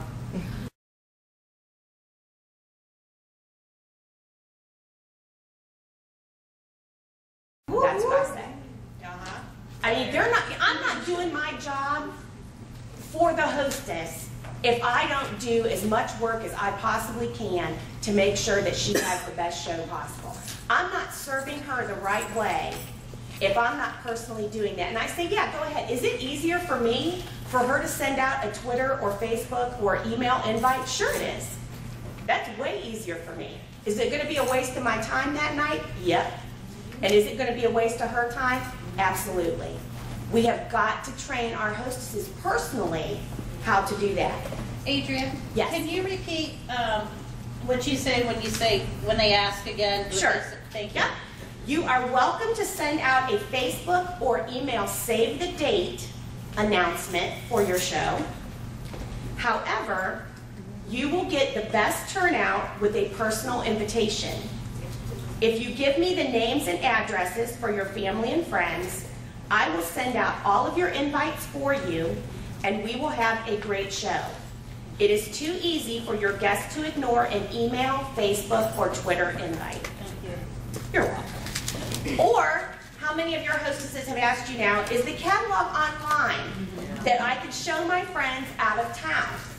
Here's the answer you want to give. Our catalog is not online for a few different reasons. Our company believes that the personal touch sets us apart from every other company and gives your friends and family an exclusive shopping experience. Not having our catalog online guarantees you a great show as the hostess as well. If your guests could go online and view the jewelry or purchase there would be no need to come to your show and no need for me. I will be happy to send a catalog to any of your out-of-town guests. Do you want me to repeat that? Can you just email it to us? I can. Okay. Teach your hostesses why keeping it personal is the best way to invite and have a show. We have got to teach them that. It is always a great idea to send the hostess a personal note about a week before her show, reminding her about earning her hostess bonuses, making reminder calls, and that you can't wait to meet her friends. I have a couple different ones that I send. The first one is this. This is off of Vistaprint. This is my reminder note. What's it say? I'm hiring. Oh. I thought they It's said not really about her show, is it? I'm trying to sponsor her. Blank inside just says I'm hiring. So when she opens it up, bam, there it is. Bam. Bam. I say inside, can't wait to meet your friend, Susie Q. Don't forget to earn all of your bonuses. I usually list them here. Call me a day or two before. Remember, I don't text or email, so give me a call. That's what I say. If she's going to cancel, she's not going to call and cancel, is she? She wants to text or email me. Tell all of your hostesses, you know what, I am old school. I don't text or email. So if you want to get in touch with me, you got to call me. So if I don't hear from you, I'll be on your porch on the 22nd. That's what you want to say. Do you think your cancellations will cut in half? How do hostesses cancel with us? Dear Adrienne, I am so sorry. I can't have my show. They're not going to call me. So I tell them right out of the gate, I don't text or email. I'm so sorry. But here's my number. You can call me anytime. If you have a question, problem with your show, give me a call. We never use the word cancel, postpone, or change. If you have a problem, give me a call. But I just say that on there and I'll send that. This is also a great one. This is on expressyourselfonline.com. Thanks for booking a show with me. Reminds them to earn all of their bonuses. And I will send these about a week before, right before her show. On express.com? Expressyourselfonline.com. You should always call the hostess a night or two before to confirm the time you will arrive. Ask about how many guests she is expecting. This info will help you be prepared as well, if you know how many people she's going to have there. After you have held the home show with the hostess, always be sure to send her a thank you note or leave one the night of her show. I will admit to you right here, I'm not good at thank you notes once I leave the show. So this is what I take. It's just a big, oversized postcard, Vistaprint, gotta love it. Thank you for being such a great hostess. It was nice to be in your home and meet your friends. Please feel free to call me anytime before December 24th and enjoy 25% off of your entire order. This is what I use from Rally till now. From January to Rally, I usually do like Mother's Day. Call me anytime before Mother's Day. And enjoy 25% off of your entire order, your favorite jewelry lady, Adrienne. On the back, it says, tonight you earned blank in free jewelry and how many half-price items. If you were the jewelry lady tonight, you would have made, fill in the blank. Since shows only take about 3 hours, that's blank an hour. And I write on here, thank you so much, Susie, for inviting me into your home. I would love to tell you about Premier if you're ever interested. And I sign my name and I leave that with her receipt there the night of the show. So if you can't, if you're not good about sending thank yous, just leave her one. You can also leave the new hostess coupon sheet. Have you guys seen this? Love this. This is on the Draper's website. This is something great we can start using. with all of our January shows. It's a monthly coupon, good for every month next year. I'm not going to read them all, but January is ring in the year, buy one ring, get one half off. February is Happy Valentine's Day, take 30% off. Any heart-shaped thing. All of those are good all year. Just print this off on white cardstock, and here's a gift for your hostess. Left you your receipt, the postcard with the thank you, and say, oh my gosh, here is a list of coupons for you to use all year long. It's personal. You're leaving it there with her that night. By keeping things personal with all of your hostesses, you will build a hostess bank, a whole selection of people that you can use, and you have a personal relationship for the entire length of your business. How about our prospects? How do we stay in touch with women we meet at our shows that we may think would make great jewelers? A couple of ways. Number one, at our shows, we should always have opportunity packets or a personal invitation to a bracelet night. We are starting a new thing this year. I want to show you. I just love it. It is called Friends and Family Night. We're changing up bracelet night again, and we got to shake it up. So we're going to shake it up in 2013. Bracelet night's getting old. Doesn't everybody love to come shop at a Friends and Family Night? You know, if you get an invitation to Friends and Family Night and a discount, to shop at a discount at a retail chain or Macy's or Dillard's or whatever, aren't you going to go? So we have printed up, this is Friends and Family Night. Tells a little bit about what we do. We make 50% commission, blah, blah, blah. Gather a few friends and family members to join us on, I do my OPs on Mondays or Tuesdays, so I just fill it in.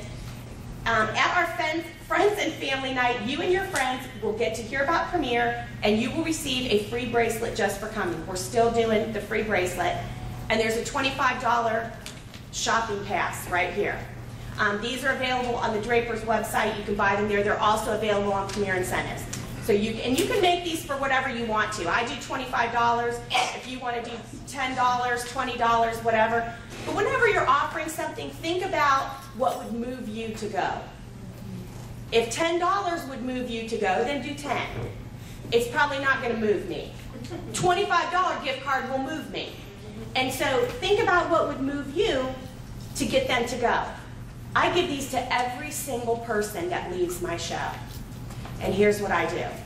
Want to give you a friends and family invitation. You can come, hear about Premier, get a free bracelet, and you know what? I keep these separate in a little stash. And as they come up to pay me, I go, I think I have a $25 shopping pass here, hold on. And I hook it on there like it's just for them. You always want to make everybody feel special. Make them feel special. So that's what we're doing this year, friends and family. I have a question. Yes. What if they cannot come on that date? Oh, they can come the next one because I do them every week. Okay. They can come the next one.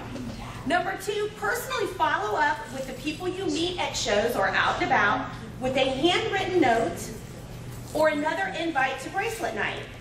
These are my little invites that I use. Whenever I go to a show and someone's interested, they'll check on the guest survey. Yes, I'm interested.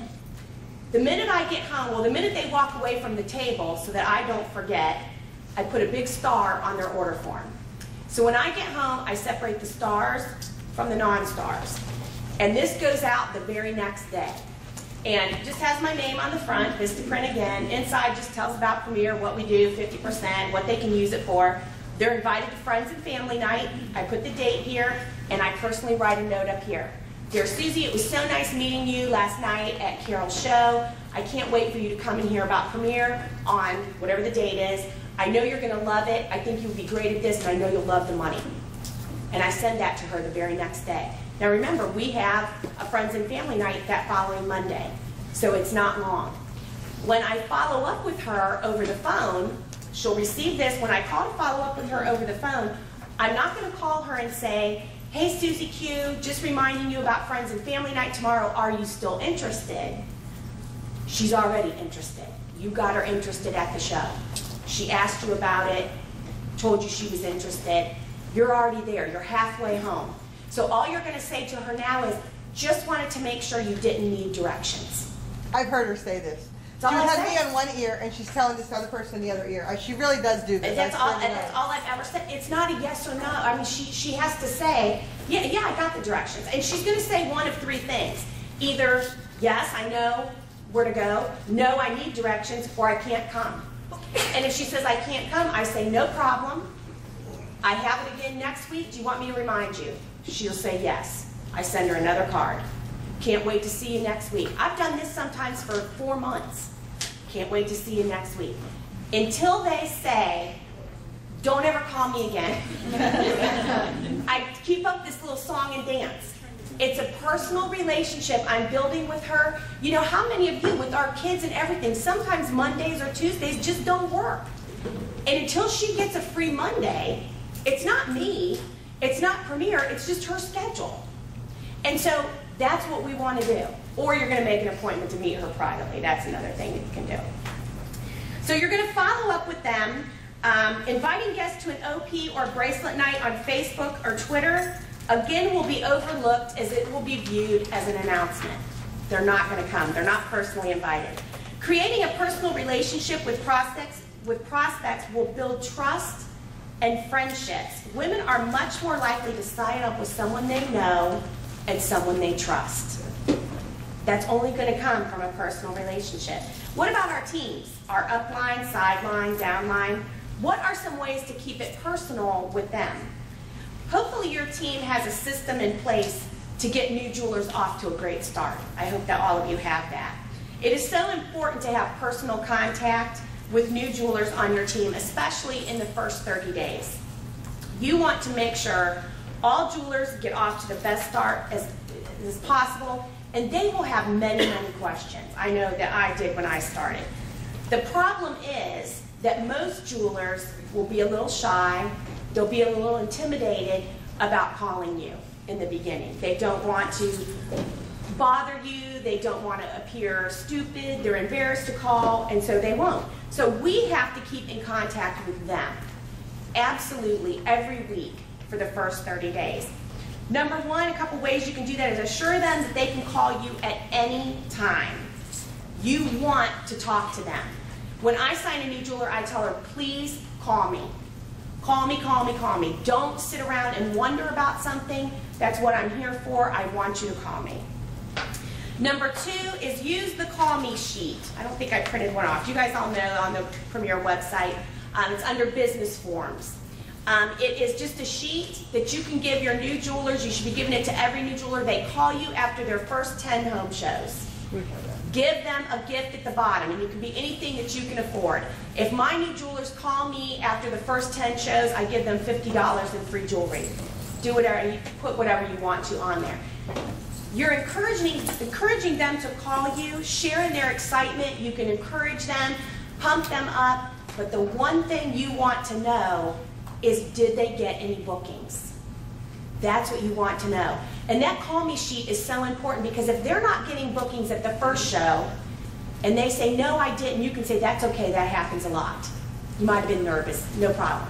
If they don't get any bookings at the second show, you need to go over, kind of over the phone, what they're saying.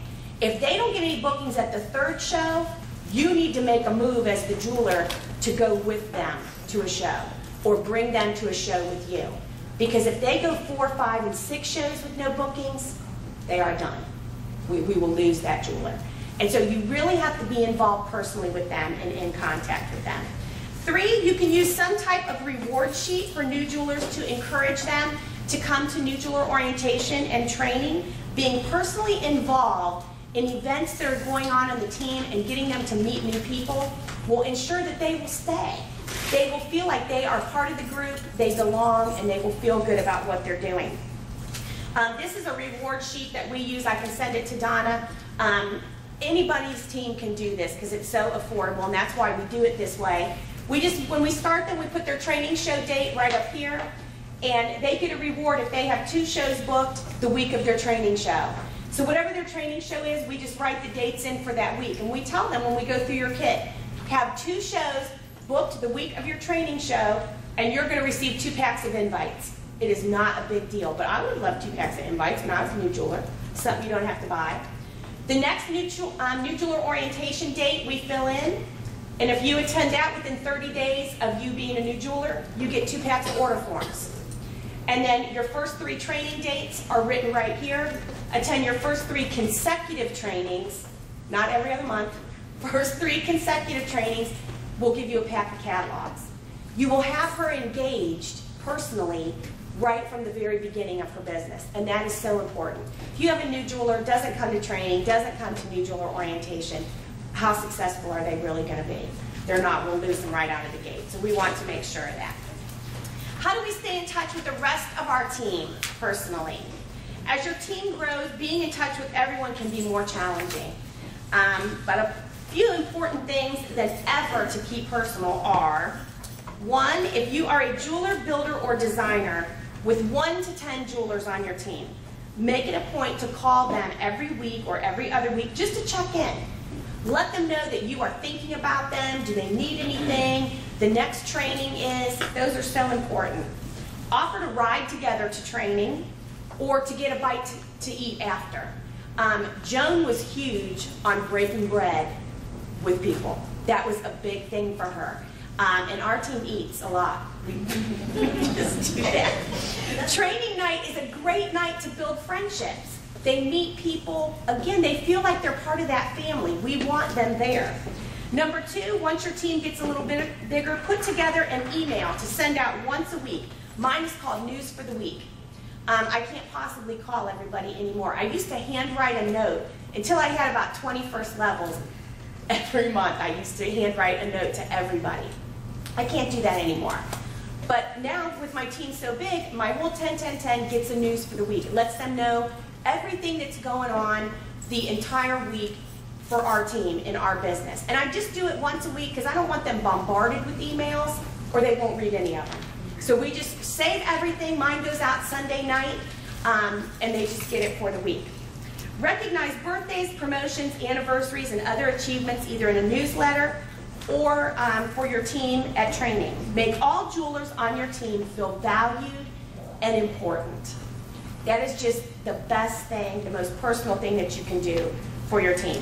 Number 4, be sure to send postcards or a congratulations card to your high retailers or sponsors on your team for the month. Everyone loves a handwritten note.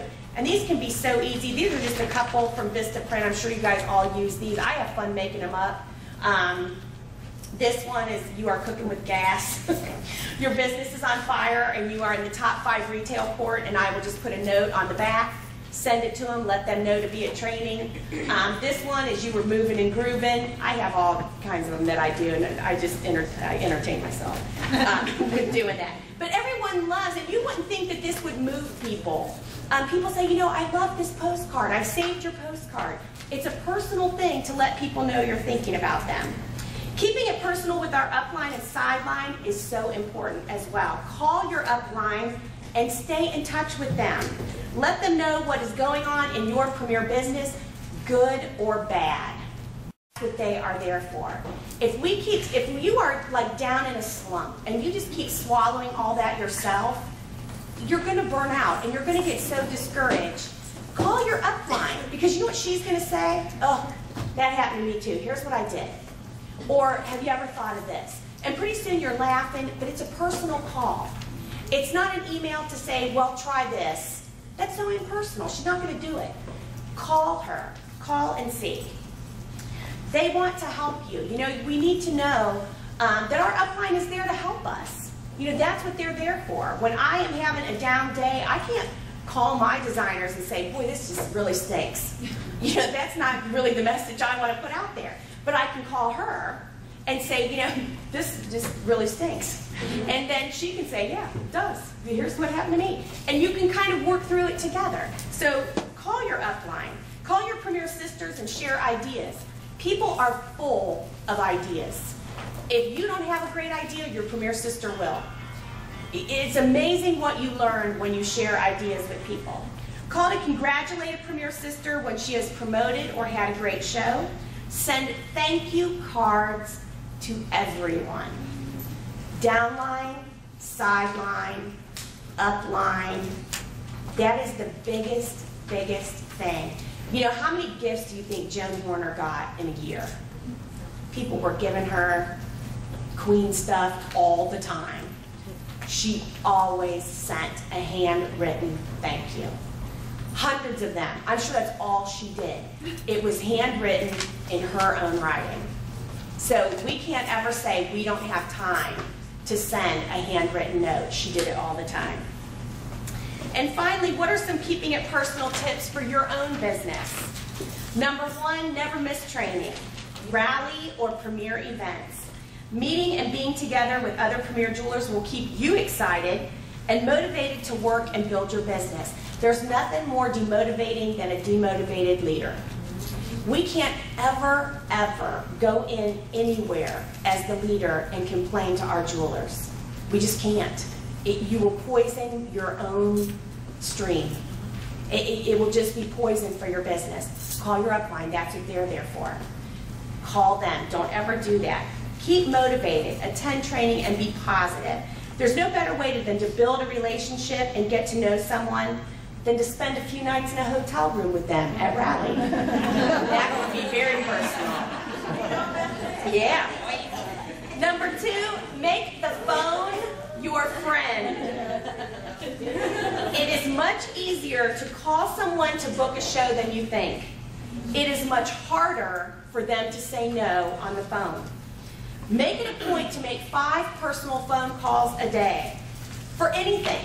Shows, customer care calls, prospects, or a thinking of you call. You will be amazed what happens in your business just by those 5 calls a day. Number 3, use Facebook or Twitter for getting in contact with friends only. Let me give you a great example of a Facebook. I don't have Facebook. I'm not on Facebook. Not. Don't need it. Don't need it. Don't need it. You will never get rich and you will never build a business off of Facebook. I don't know one executive director, diamond designer that has said, I have made a mint off of Facebook. It's not going to happen. And so, but Doug does have Facebook. And here's what I use it for. Trolling. I look to see if I can find friends from my past, or I look to see what jewelers apply on Facebook all the time. But I did just reconnect with a girlfriend that I actually hadn't seen in probably 18 years. And actually Doug found her on Facebook and he said, I think this is your friend Stacy. And so I said, well, will you send her a message privately, see if that's her, and give her my phone number? And so he did, and she called me. And so we met for lunch, we caught up. She's 46, having her first baby. Yeah. And so she had the baby, and she's now a premier jeweler. That's the way to use Facebook. Oh, yeah. That's the way you want to use it. If I would have said to Stacy over Facebook, hey, you're having a baby, I sell this premier jewelry, you can make 50%, what do you think? Her answer to me would have been, oh my gosh, I'm working full time, I'm having a baby, there's no way I can do anything else. But because we met personally, and I could tell her personally how Premier could fit into her life, she's a new jeweler. That's how you want to use it. Tell the story you told me in the car. What did I tell you? The one about, you said, I don't know if I'm going to say this or not, your training. I'll include it right here. When we use Facebook or Twitter to ask for bookings, or offering to do a show all the time, or offering the opportunity to everybody, do you think we can look desperate? We can. And we can really, Facebook can really be working against us rather than for us. And I'll just give you an example. This just happened on my team. I had a designer call me, and she said, something happened at my show tonight that has never happened before. She goes, and I didn't really know what to say. And I said, what happened? And she said, well, a woman came up to me, and she said, you know, I wasn't going to come tonight because I am over Premier Designs in a big way. And so this Premier jeweler said, well, you know, what? Why? And she said, I am sick and tired of every time I get on Facebook, that's all I see. Help me win a trip to Disney. Do you want free jewelry? we have a great opportunity. She goes, it's every other entry. She goes, and I am so sick of it. You know what? It's working against us. We don't need it. You have the most awesome opportunity, hostess plan, 10, 10, 10, everything available at your fingertips. Training, promotions, it's working against you. You know, one of my 4 diamonds said to me, we have had more cancellations this fall than ever before, and that's the buzz. It's everywhere. Why do you think that is? And I said, you know, boy, I'm trying to figure it out. She goes, I can tell you. I said, why? And she goes, think about what we did in Premier a year ago. She goes, you know, when you make a big change in a company, it takes about 9 months or a year for you to see the fallout, either good or bad, whatever it's going to be. She goes, what did we do? So I'm racking my brain. I don't know. She goes, we got the Premier Facebook page, the Twitter page. We're all about it. And your business is going to be made up of new jewelers. Half your team is new jewelers all of the time. These new jewelers, unless we train them to keep it personal, are going to be thinking that's the way we do our business because of the things that we have. They will never build a business, and you're going to see a big difference if that's the way we promote it. And so we have got to keep it personal. You know, one of the best gifts I ever received was from a team in Kentucky. I went down there to do a roundup, and I had gone to train there, and when I left, they gave me this bag, and they said, don't open this until you get on the plane. And I'd been with them for 3 days. It was really a long time.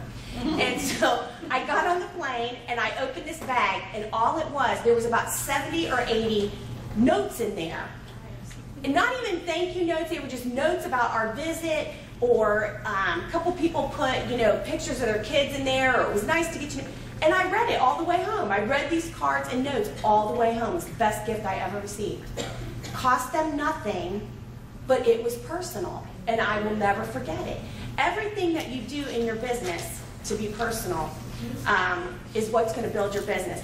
If you ever had the opportunity to visit Andy and Joan's house, you know that Joan Horner, in her office, had every note, thank you card, and letter she ever received in Premier. It was like in a card catalog thing. You guys, well, some of you were pretty young. Do you remember card catalog when you were in elementary school in the library? That's what it looked like. It had little drawers, and all these cards and notes and everything were alphabetized. She had every single one. That's how much she valued a personal note. I have mine in a bag. Does that count? No. There must have been thousands of these notes and cards and letters in there. You know, she valued it because someone took the time and thought about her. And that's what built the relationships with her. I think if all of us here make it our goal to be as personal as Joan Horner, half as personal as Joan Horner, with our business, we will know success, and we will have definitely kept it personal. So I hope you will teach your jewelers to do the same thing. It's going to make just such a big difference in our business. Am I done talking, or do you want me to keep going? Do you want to take a break? No, we can take a break. Do they need a break? Do you guys need a break? Kathy, can you just come to all of my stuff? Adrienne, can I just interrupt one second? Sure. I was going to give everybody a ticket when they came in. Kind of forgot to do that. And so, because we're going to have a few raffles afterwards. So, if I'm going to just quietly come around, and if you can just figure out your centerpiece thing just on your own. I'm going to come around, and each one of you should have a, your name tag. I'm going to collect every single one of those, because at the end, when Adrienne is done, I am going to do some drawings. Okay, so you know what? I'm going to collect them right away. And you can always figure out your centerpieces with just writing my right hand. So I'm going to quietly do that while Adrienne continues, but I just wanted to just have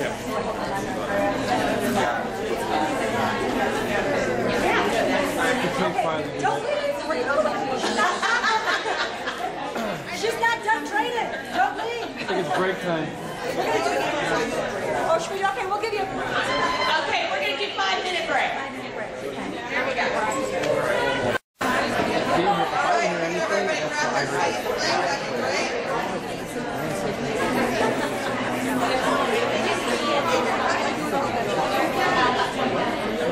We're going to go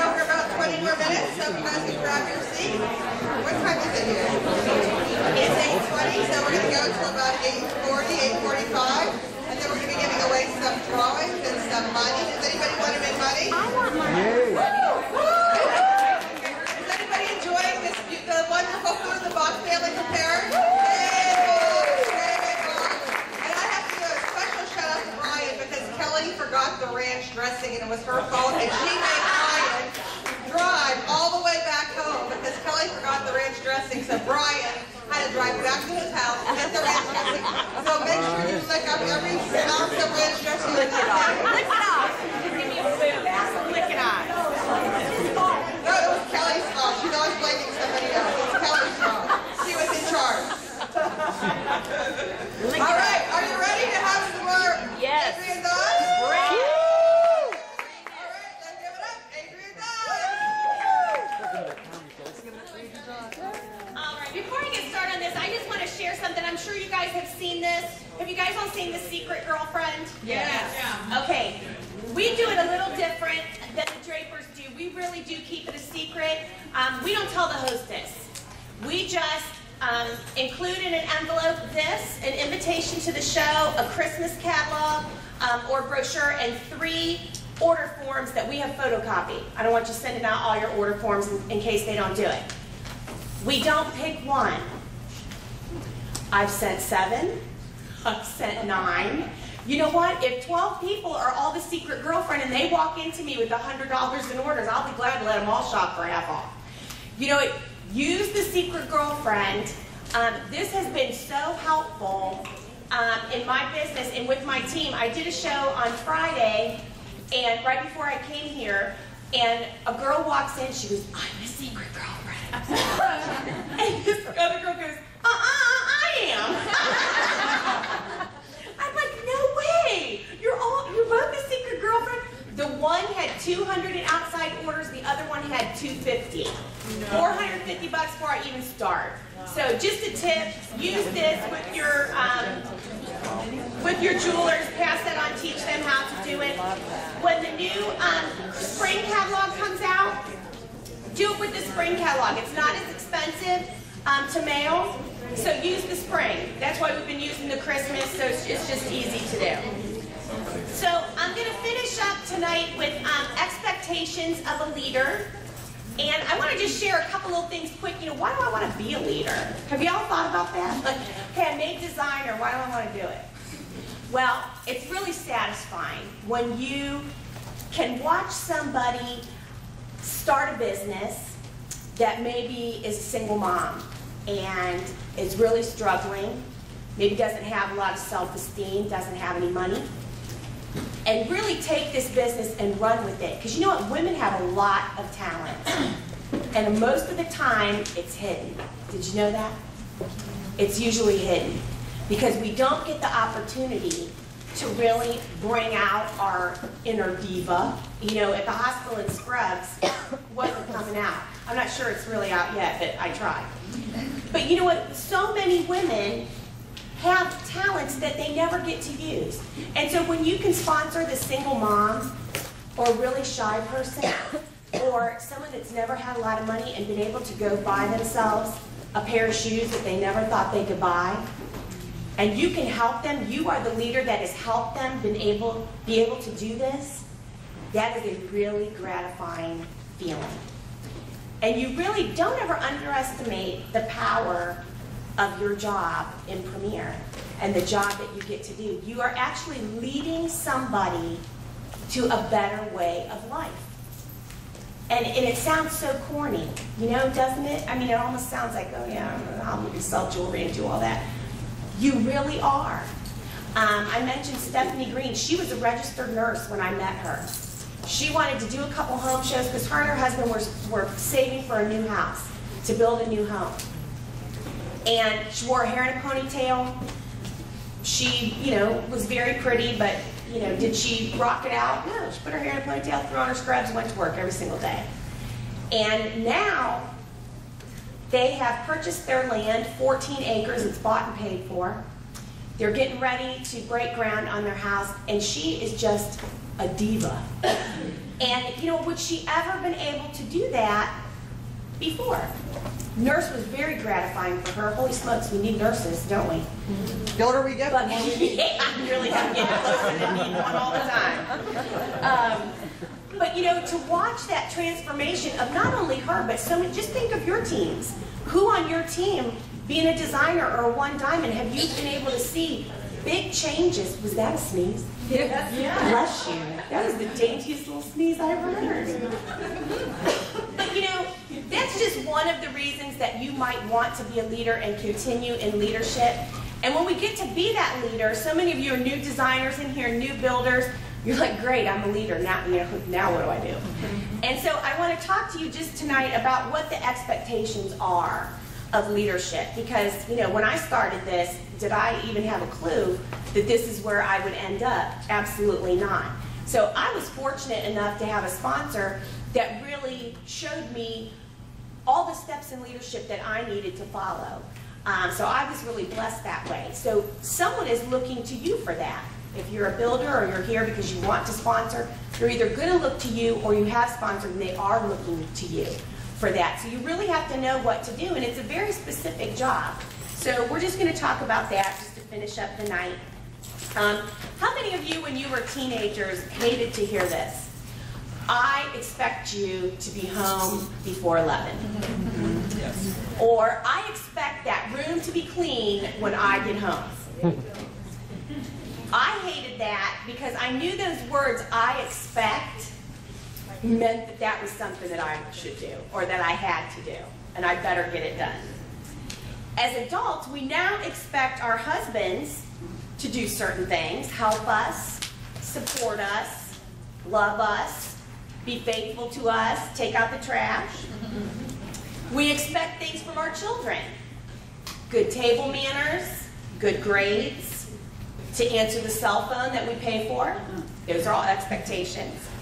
We expect things from our friends. Loyalty, comfort, and companionship, and good friendship. Those are all expectations we have of pretty much everybody in our lives. Life is full of expectations because they are what hold us to the highest standard. Without expectations, we would just be a bunch of mediocres. We have to have expectations for our relationships and leadership. Expectations are what make us reach our goals, better ourselves, and help others. Expectations are how we show we care for others and that we just want what is best for them. Sometimes people get that confused. You know, when you're trying to be the leader and you expect someone to be at training, or you expect someone to do a certain thing on your team. A lot of times, can't that be misconstrued as, well, she's just trying to tell me what to do? No, I want what is best for the jewelers on my team, and so I know that coming to training or going to rally is what's best for them to succeed. So I expect them to do it, and you want to know that you're expecting them to do those things because you do care for them. In Premier, once you have chosen a leadership path and role, which if you're in this room, that's what you've done, there are many expectations because we have all of those relationships. I know many of you in here probably think of your jewelers, some of them like family. And I know many of you, we definitely work with all of our jewelers, so we have a working relationship with them. We are friends with many of our jewelers. So we have all of those relationships going around. Family relationships, working relationships, friendships. So how in the world do we handle all of these expectations for all of these groups of people? Well, I'm going to share my top 10 leadership expectations with all of you. And these expectations are what is truly expected of all of us as leaders in Premier. We are expected to, number one, get in the game. Your team and upline expects you to work for yourself and for them. Donna has said from the beginning, so goes the leader, so goes the line.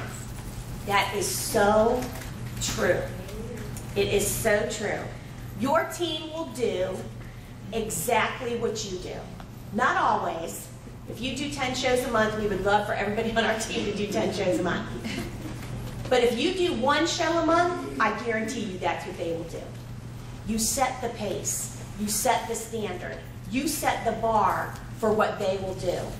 So you have to get in the game and work your business.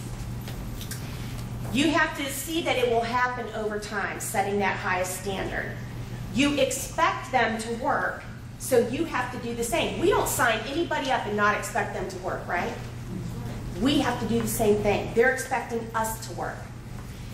You will succeed as a team or fail as a team. That's how it will happen. Even though you are a leader, it's very much a partnership. It is really a partnership, you and your team together. You are only as good as your team, and if you don't set the pace for them, they all will fail. We have to be the leader. In my purse, there's a little round paperweight at the bottom of my purse. I like to remind myself of these things. So I'm a sign person. Does anybody like quotes or signs or whatever?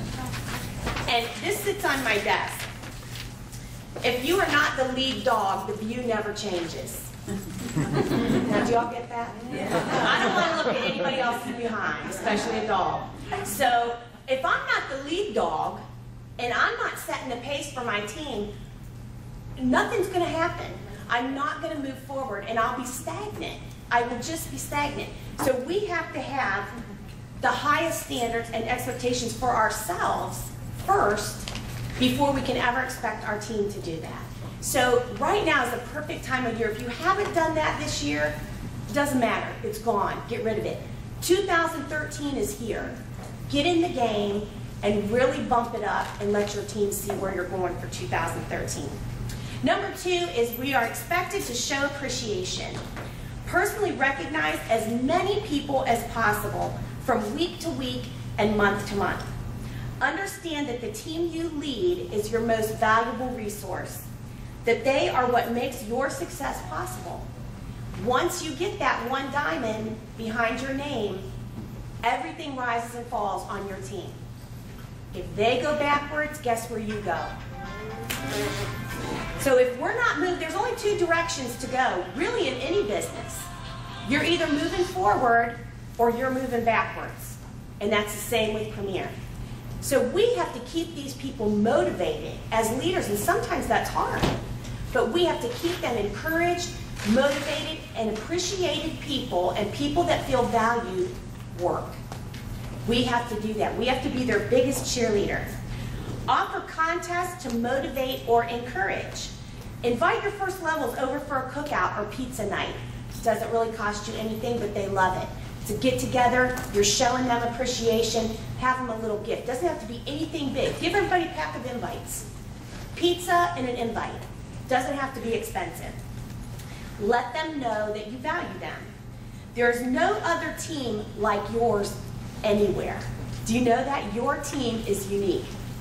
Your team is your team. You can mold it into anything that you want to. Do you have a name for your team? Name your team. That's fine. If you are a new designer and you have 7 jewelers, let them pick the name. What do you want to be? You're my first 7, so make them feel so special that they get to pick the name of your team. Donna's is the Dazzlers. Donna's Dazzlers. We've been a Dazzler. Mine's the All-Stars. You can pick any name. It has to be a nice name. Just thought I better add that in there. Treat them like they are that special, and they will act like it. Number 3 is create a vision for your team. What can happen for your team if they succeed in Premier? You have to paint that picture for them right out of the gate. Not just for the future, but for right now. Doug and I call that Leadership SOS, Signs of Success. Let your team know what has happened to you because of Premier, big or small.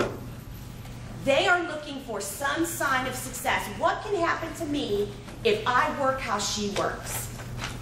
That's why your leadership role is so important. You're not bragging when you say, I bought this new car with my Premier money. You know, I have a single mom. I have a 2-diamond designer that is just the premier story.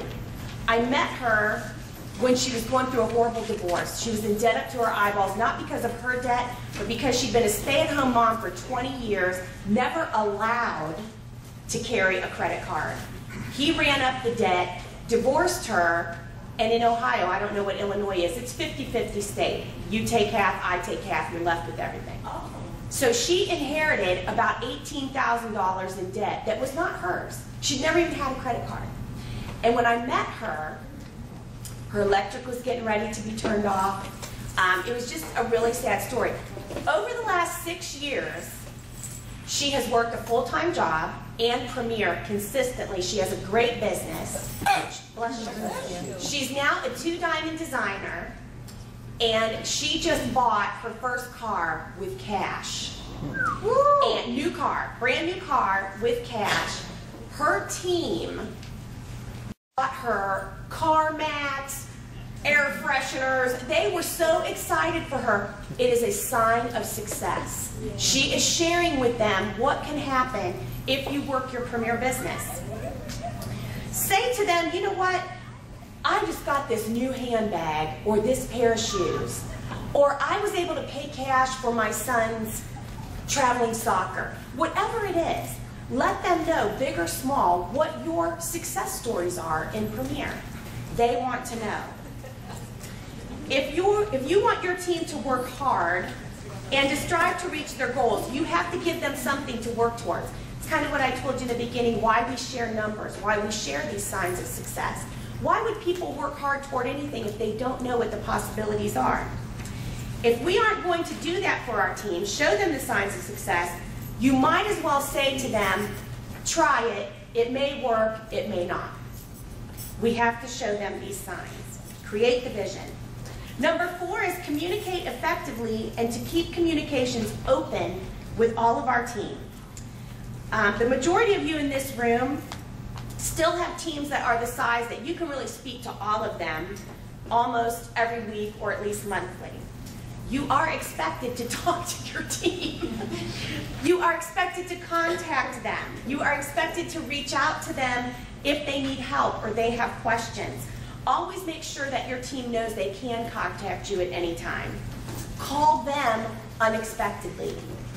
Kind of make it a point. Know their kids. What are their names? What do their kids do?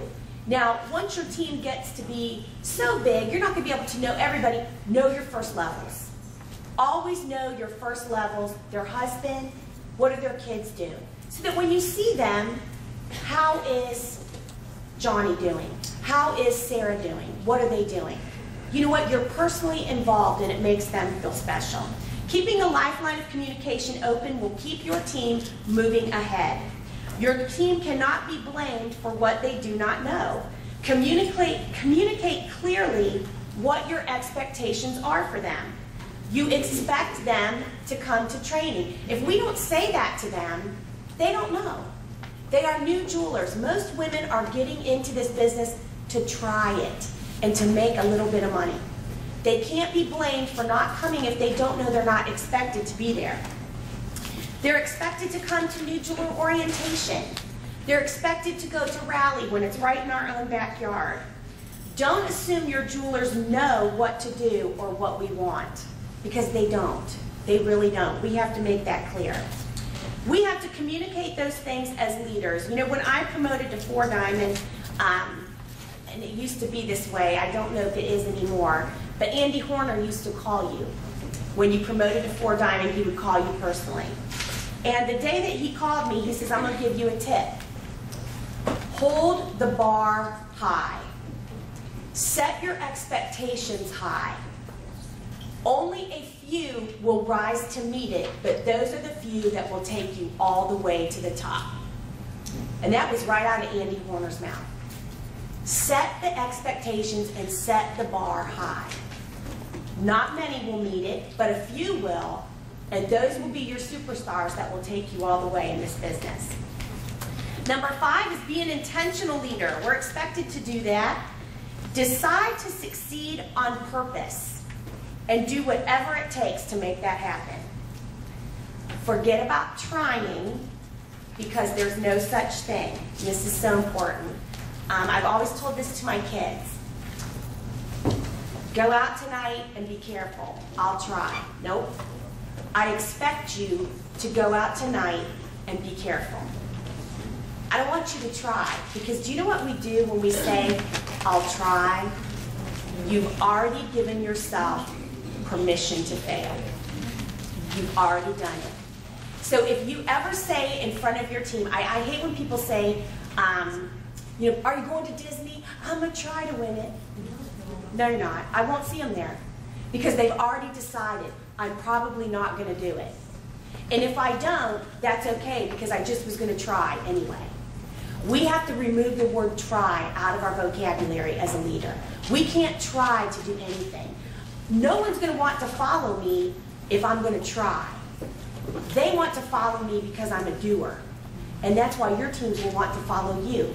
They want to follow somebody that is going to make it happen, because they want to know that they can be successful following this leader. So we have to remove try out of our vocabulary. Decide to be successful and do whatever it takes to make something happen in your business. Your team will follow you. Look around this room here. I mean, we just saw promotions tonight. You know, we should want to find out what these girls are doing. What are they doing? Ask them. We want to find out what these leaders are doing. Surround yourself with positive people and people that are taking their business in a forward-moving direction. Emulate excellence. Your team is watching you. They are watching you. If you don't think that your team looks at, I'll just give you an example. Donna sends out a newsletter once a month. I am a fool if I don't think that my leaders are not looking at that newsletter to see what my activity was the month before. And I know that they are. We did a leadership club thing about setting the example a couple years ago. And that day of leadership club, the list for Founders Club and Founders Circle had come out that day. So we had everybody, I said, everybody that made Founders Circle or Founders Club, please stand. This is so exciting. We want to recognize you. They all stood up. And one of my leaders said, and you did too. And I go, how do you know that? She goes, I looked for your name. If you don't think they're not watching everything you do, make no mistake, they are. Everybody wants to be on a winning team. You know, when my son went to college, we thought he was going to play hockey for a minute, but he's found another game he likes better. Oh,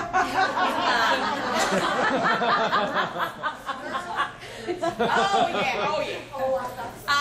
And so, any of you that have young daughters, you have to see my prince. He's the most handsome boy in the whole world. He totally is. But we thought he was going to play hockey for a second. And so, when he was looking at colleges, you know, he surely was not looking at the colleges with the academic record. He was looking at the hockey team. Were they a winning team? Who wants to go anywhere there is not a winning team? Your jewelers are the same way. They want to follow a winning team. Be intentional in everything you do, and it will pay off. You know, this year at Rally, my team was really lucky. There was a contest for the EDs, and it involved the Red Dress Gala, and the ED that could get the most designers to qualify won some prizes. And I have to say, Donna and I both won. She won first place. I did. But so I won a suite, the President's Suite over at the Hilton. Premier paid for everything, and it was very, very nice. And so I had a party there for all of my designers. Everybody that qualified, they came, they got a gift, whatever, because I would not have won that without any of their help, and I wanted them to know that. So Bob came over, and Kevin Moses came over, and I invited a couple other senior leaders. Donna's own party was that night, so she wasn't able to come. But Kathy Allen came.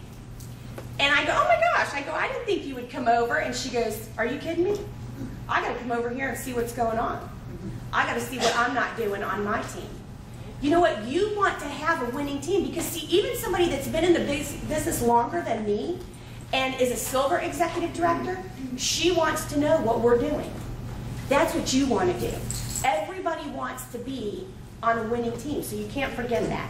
Number 6, this is really important. Work your business with a sense of urgency.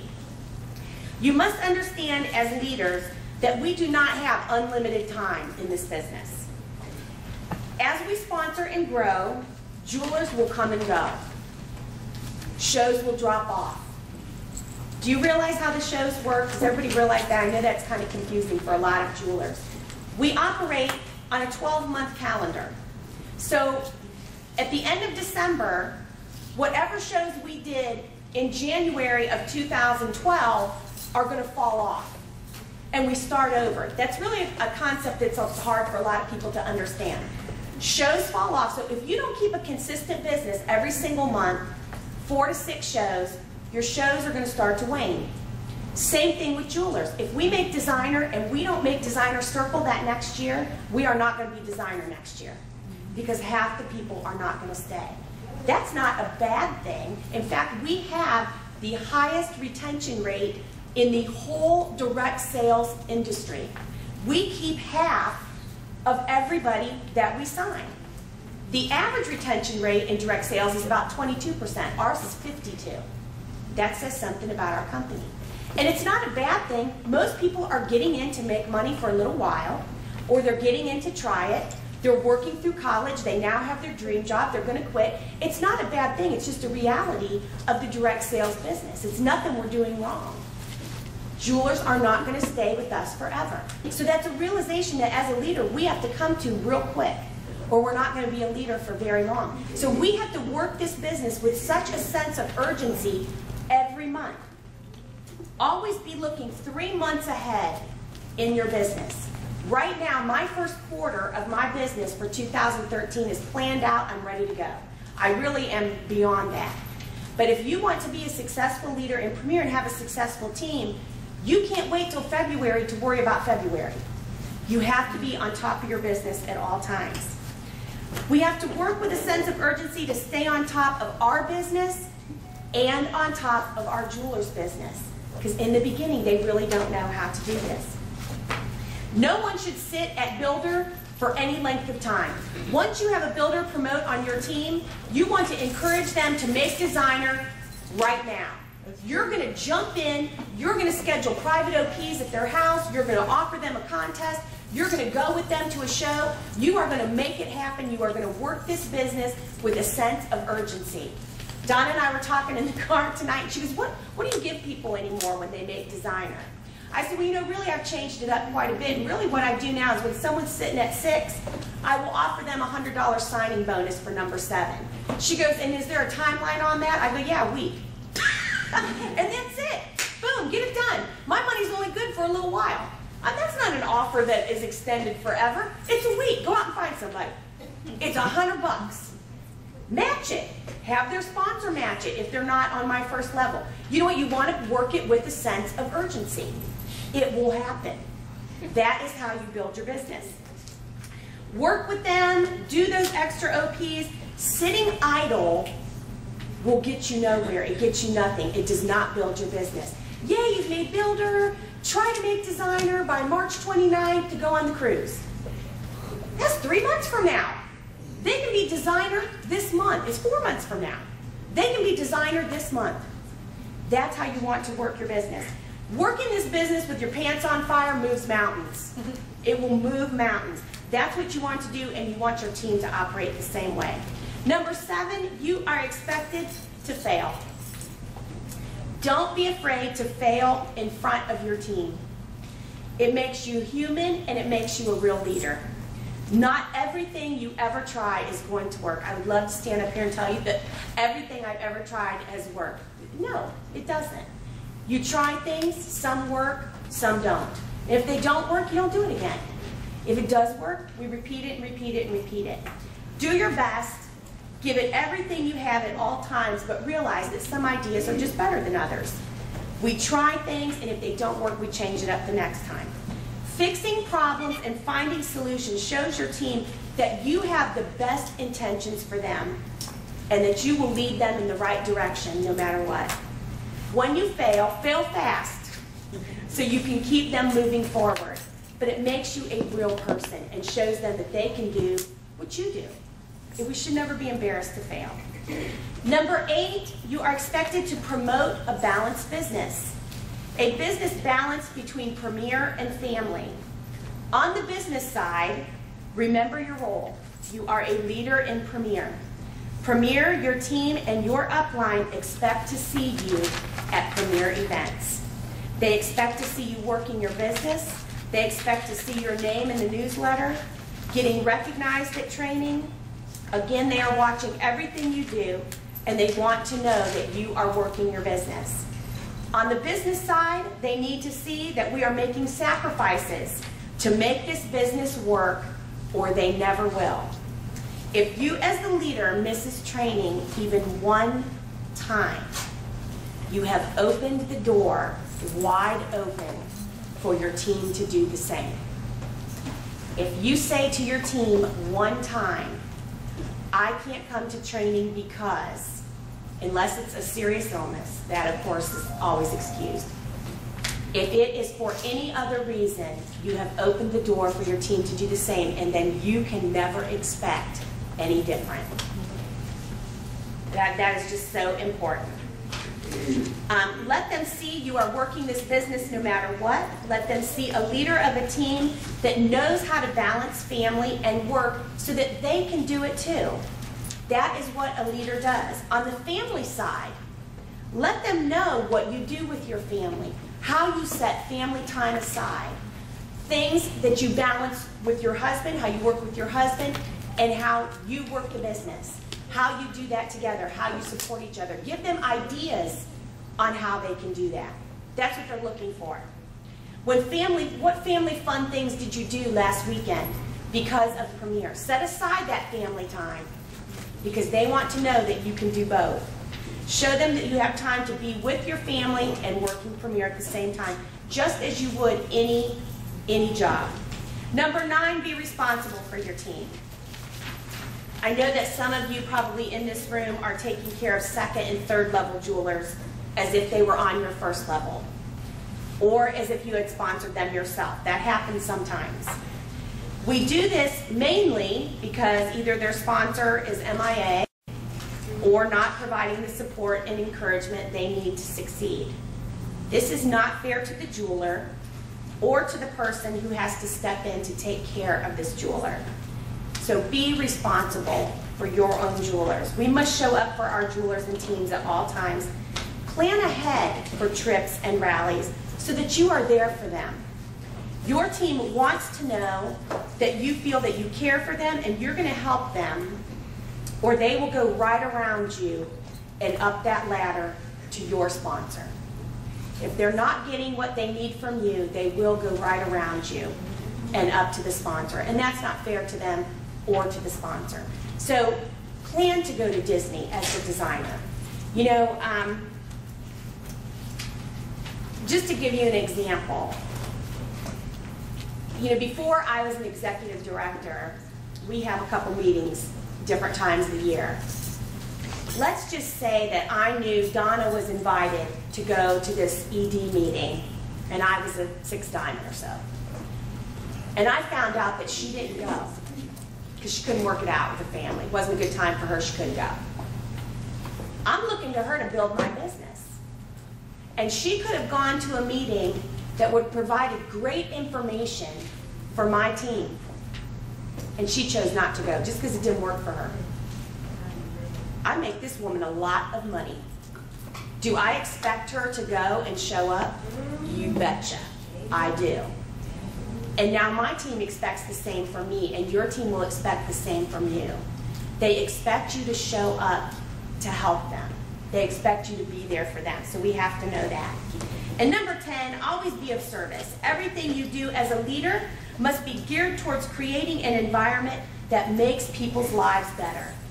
Offer your team your time, energy, money, thoughtfulness, or sometimes just your ear. That's sometimes all they need. Offer them your ideas, your appreciation, your example, and your friendship. Serve your team by letting them know what your expectations are and then meeting those expectations yourself. Truly serve your team the Horner way, and you will have a growing, successful team for years to come. And those are my top 10 tips.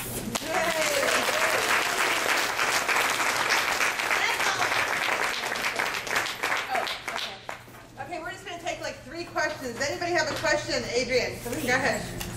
You said expectations are what hold us to higher standards. Are those your words? Because I'm putting it in my office. Those are my words. So yeah. I can put your name under that. Someone else could have said it before, but that's me. I think I said it. They are my words. You can put quotation marks around it. Anybody else have a question? Don't be shy. Anybody?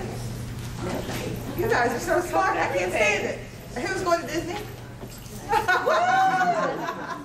Who's wearing many ears? Anybody bringing their kids to Disney? Yes. Yes. There you go. Who has a question? Yes.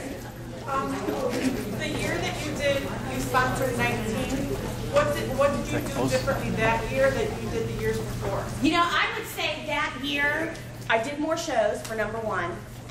And I would say that I was just more intentional, and I'll tell you why. When we got back from Raleigh that previous year, I got home, and in the first 2 weeks from Raleigh, I sponsored 3 people. And she called me and said, "You sponsored 3 people, like, in 2 weeks?" I go, "Yeah." And she goes, "You keep this up, you'll be in the top 10 at National Rally." Bing! That was it. That was what did it. And it drove me to just keep that sponsoring up all year long. I would have had to have been more intentional, but I think that was the driving thing. And that's what I want you to get. What we say as leaders to our team, you have to really think how powerful your words really are to everyone on your team. You know, sometimes it's one little line like that. "You keep this up, you'll be up there next year." Really? You know what, how many times, I remember being a working mom, coming home, Doug worked opposite shifts from me. Who told me anything nice? Nobody. Wasn't that he didn't love me or he wasn't trying to, or my boss didn't appreciate me, but that's just not how the world works. You know, if you guys all go to work tomorrow, how many of you, the boss is going to thank you for coming, or you do a great job, can't wait to see you tomorrow, let me give you a raise? Nobody. No one's going to get that. You're not going to get home from work and walk in the door and your husband's going to go, "Honey, oh my God, you're so sexy, the kids are great, I'm so glad I married you." You know, that's not going to happen either. Except for the husbands that are here today. Absolutely. And you know what, not because they don't, it's just because they had the same thing happen to them at work today. Nobody appreciates it. And so when you, especially as a woman, because we're more hurtful and emotional and all that stuff, if someone says to you, "I think you can do that," you do? No one said that to me when I sat at my desk in scrubs for 12 years. "You will be on the stage." On the stage? Oh my God. You know, can I tell a quick story really fast? When I got signed up, remember I was shy. I didn't really talk to a lot of people. And she told me I had to come to, this training thing. I didn't know anything about anything, and I didn't know anybody. So I go to this training because she told me I had to. And I go in there, I sit by myself, I know no one. I don't even remember what I wore. God only knows. And so I sit there, and people have clappers, and they're making this noise. And honest to God, I sat there and I said, "This is the queerest thing I've ever seen. I will so not be coming back here next month. This was so not my gig. All I wanted to do was make some money to pay my bills. These women I am not doing this. This is just, I thought they were a bunch of women with nothing else to do. I just thought, this is just totally not my crowd."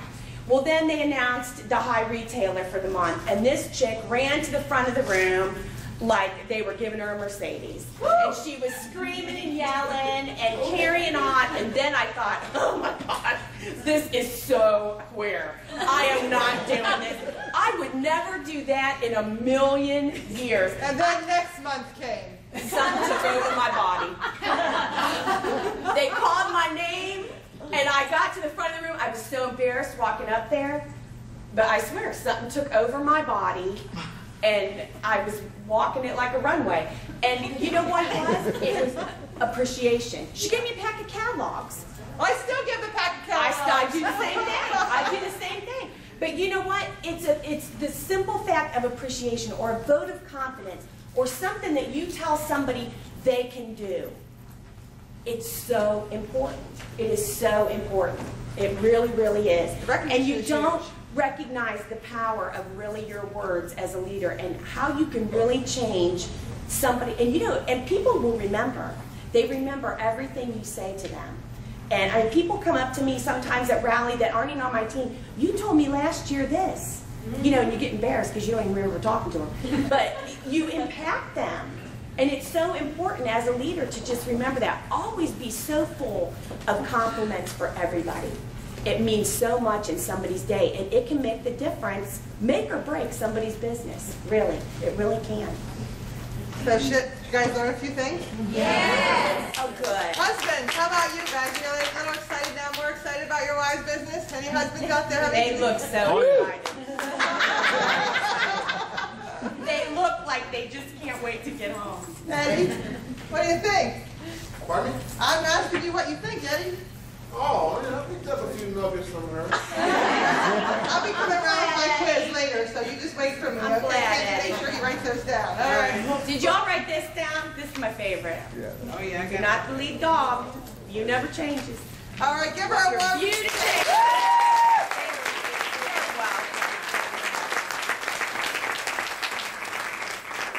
All right, well, we have a thank you gift for Adrienne, and Miss Kelly Boff is over there, our organized girl, is so excited, and I think she's going to might like our present. Because I did not ever hear your story. So this is like unbelievable. We have a little, it's very heavy. If we're missing anybody, this is hopefully 96 person. No way! Oh my God, I love that! I love that! Okay, wait, and I gotta say, the other one.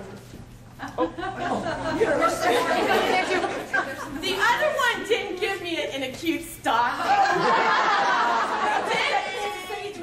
Yes, you do. You do, you do. This is so cute. Thank you. I love it. I do. Oh, okay. Thank you so much. I love this. I will hang this in my office.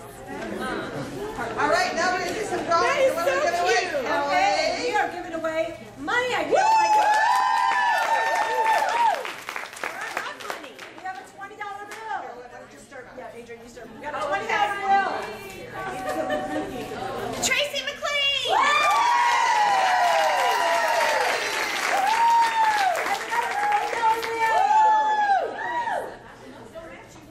Carrie Zitch.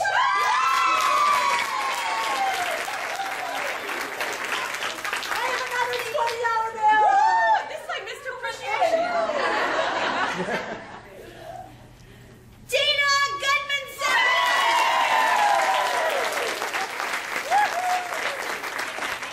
Guess what? I have another $20 bill. Mrs. Appreciation. Hi, Sam. Kelly Prajant.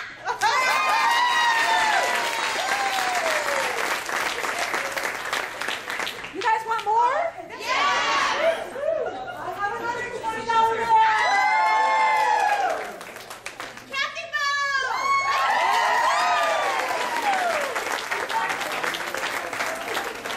Okay, I have another $20 bill. Crystal Levy.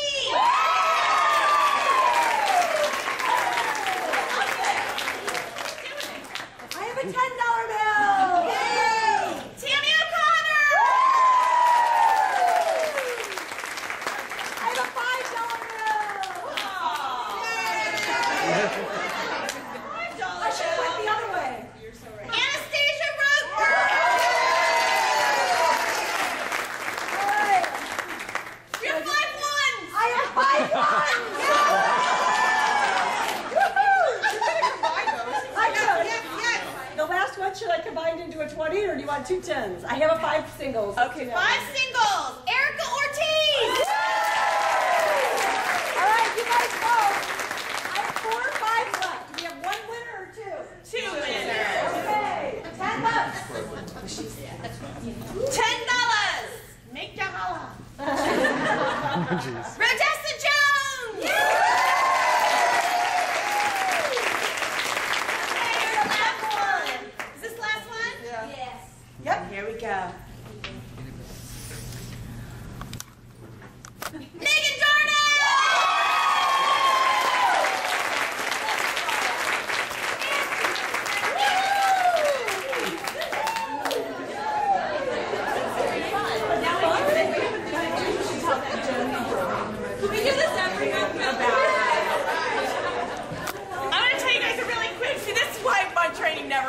I think are funny stories. But there was a little story Elizabeth shared about Joan. They went to a roundup, and Joan was the speaker, and they were giving stuff away, jewelry.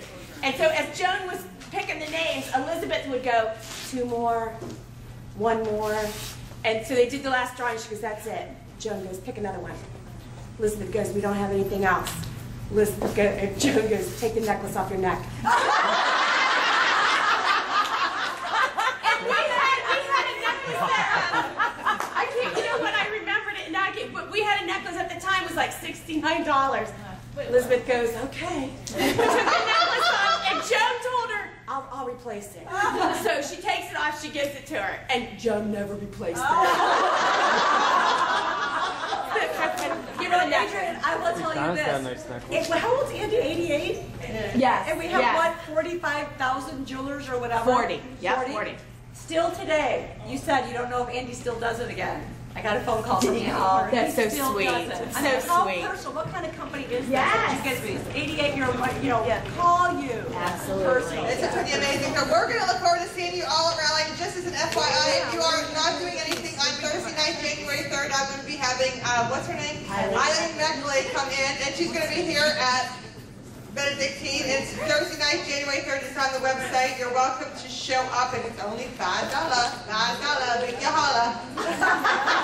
All right, say something to the camera.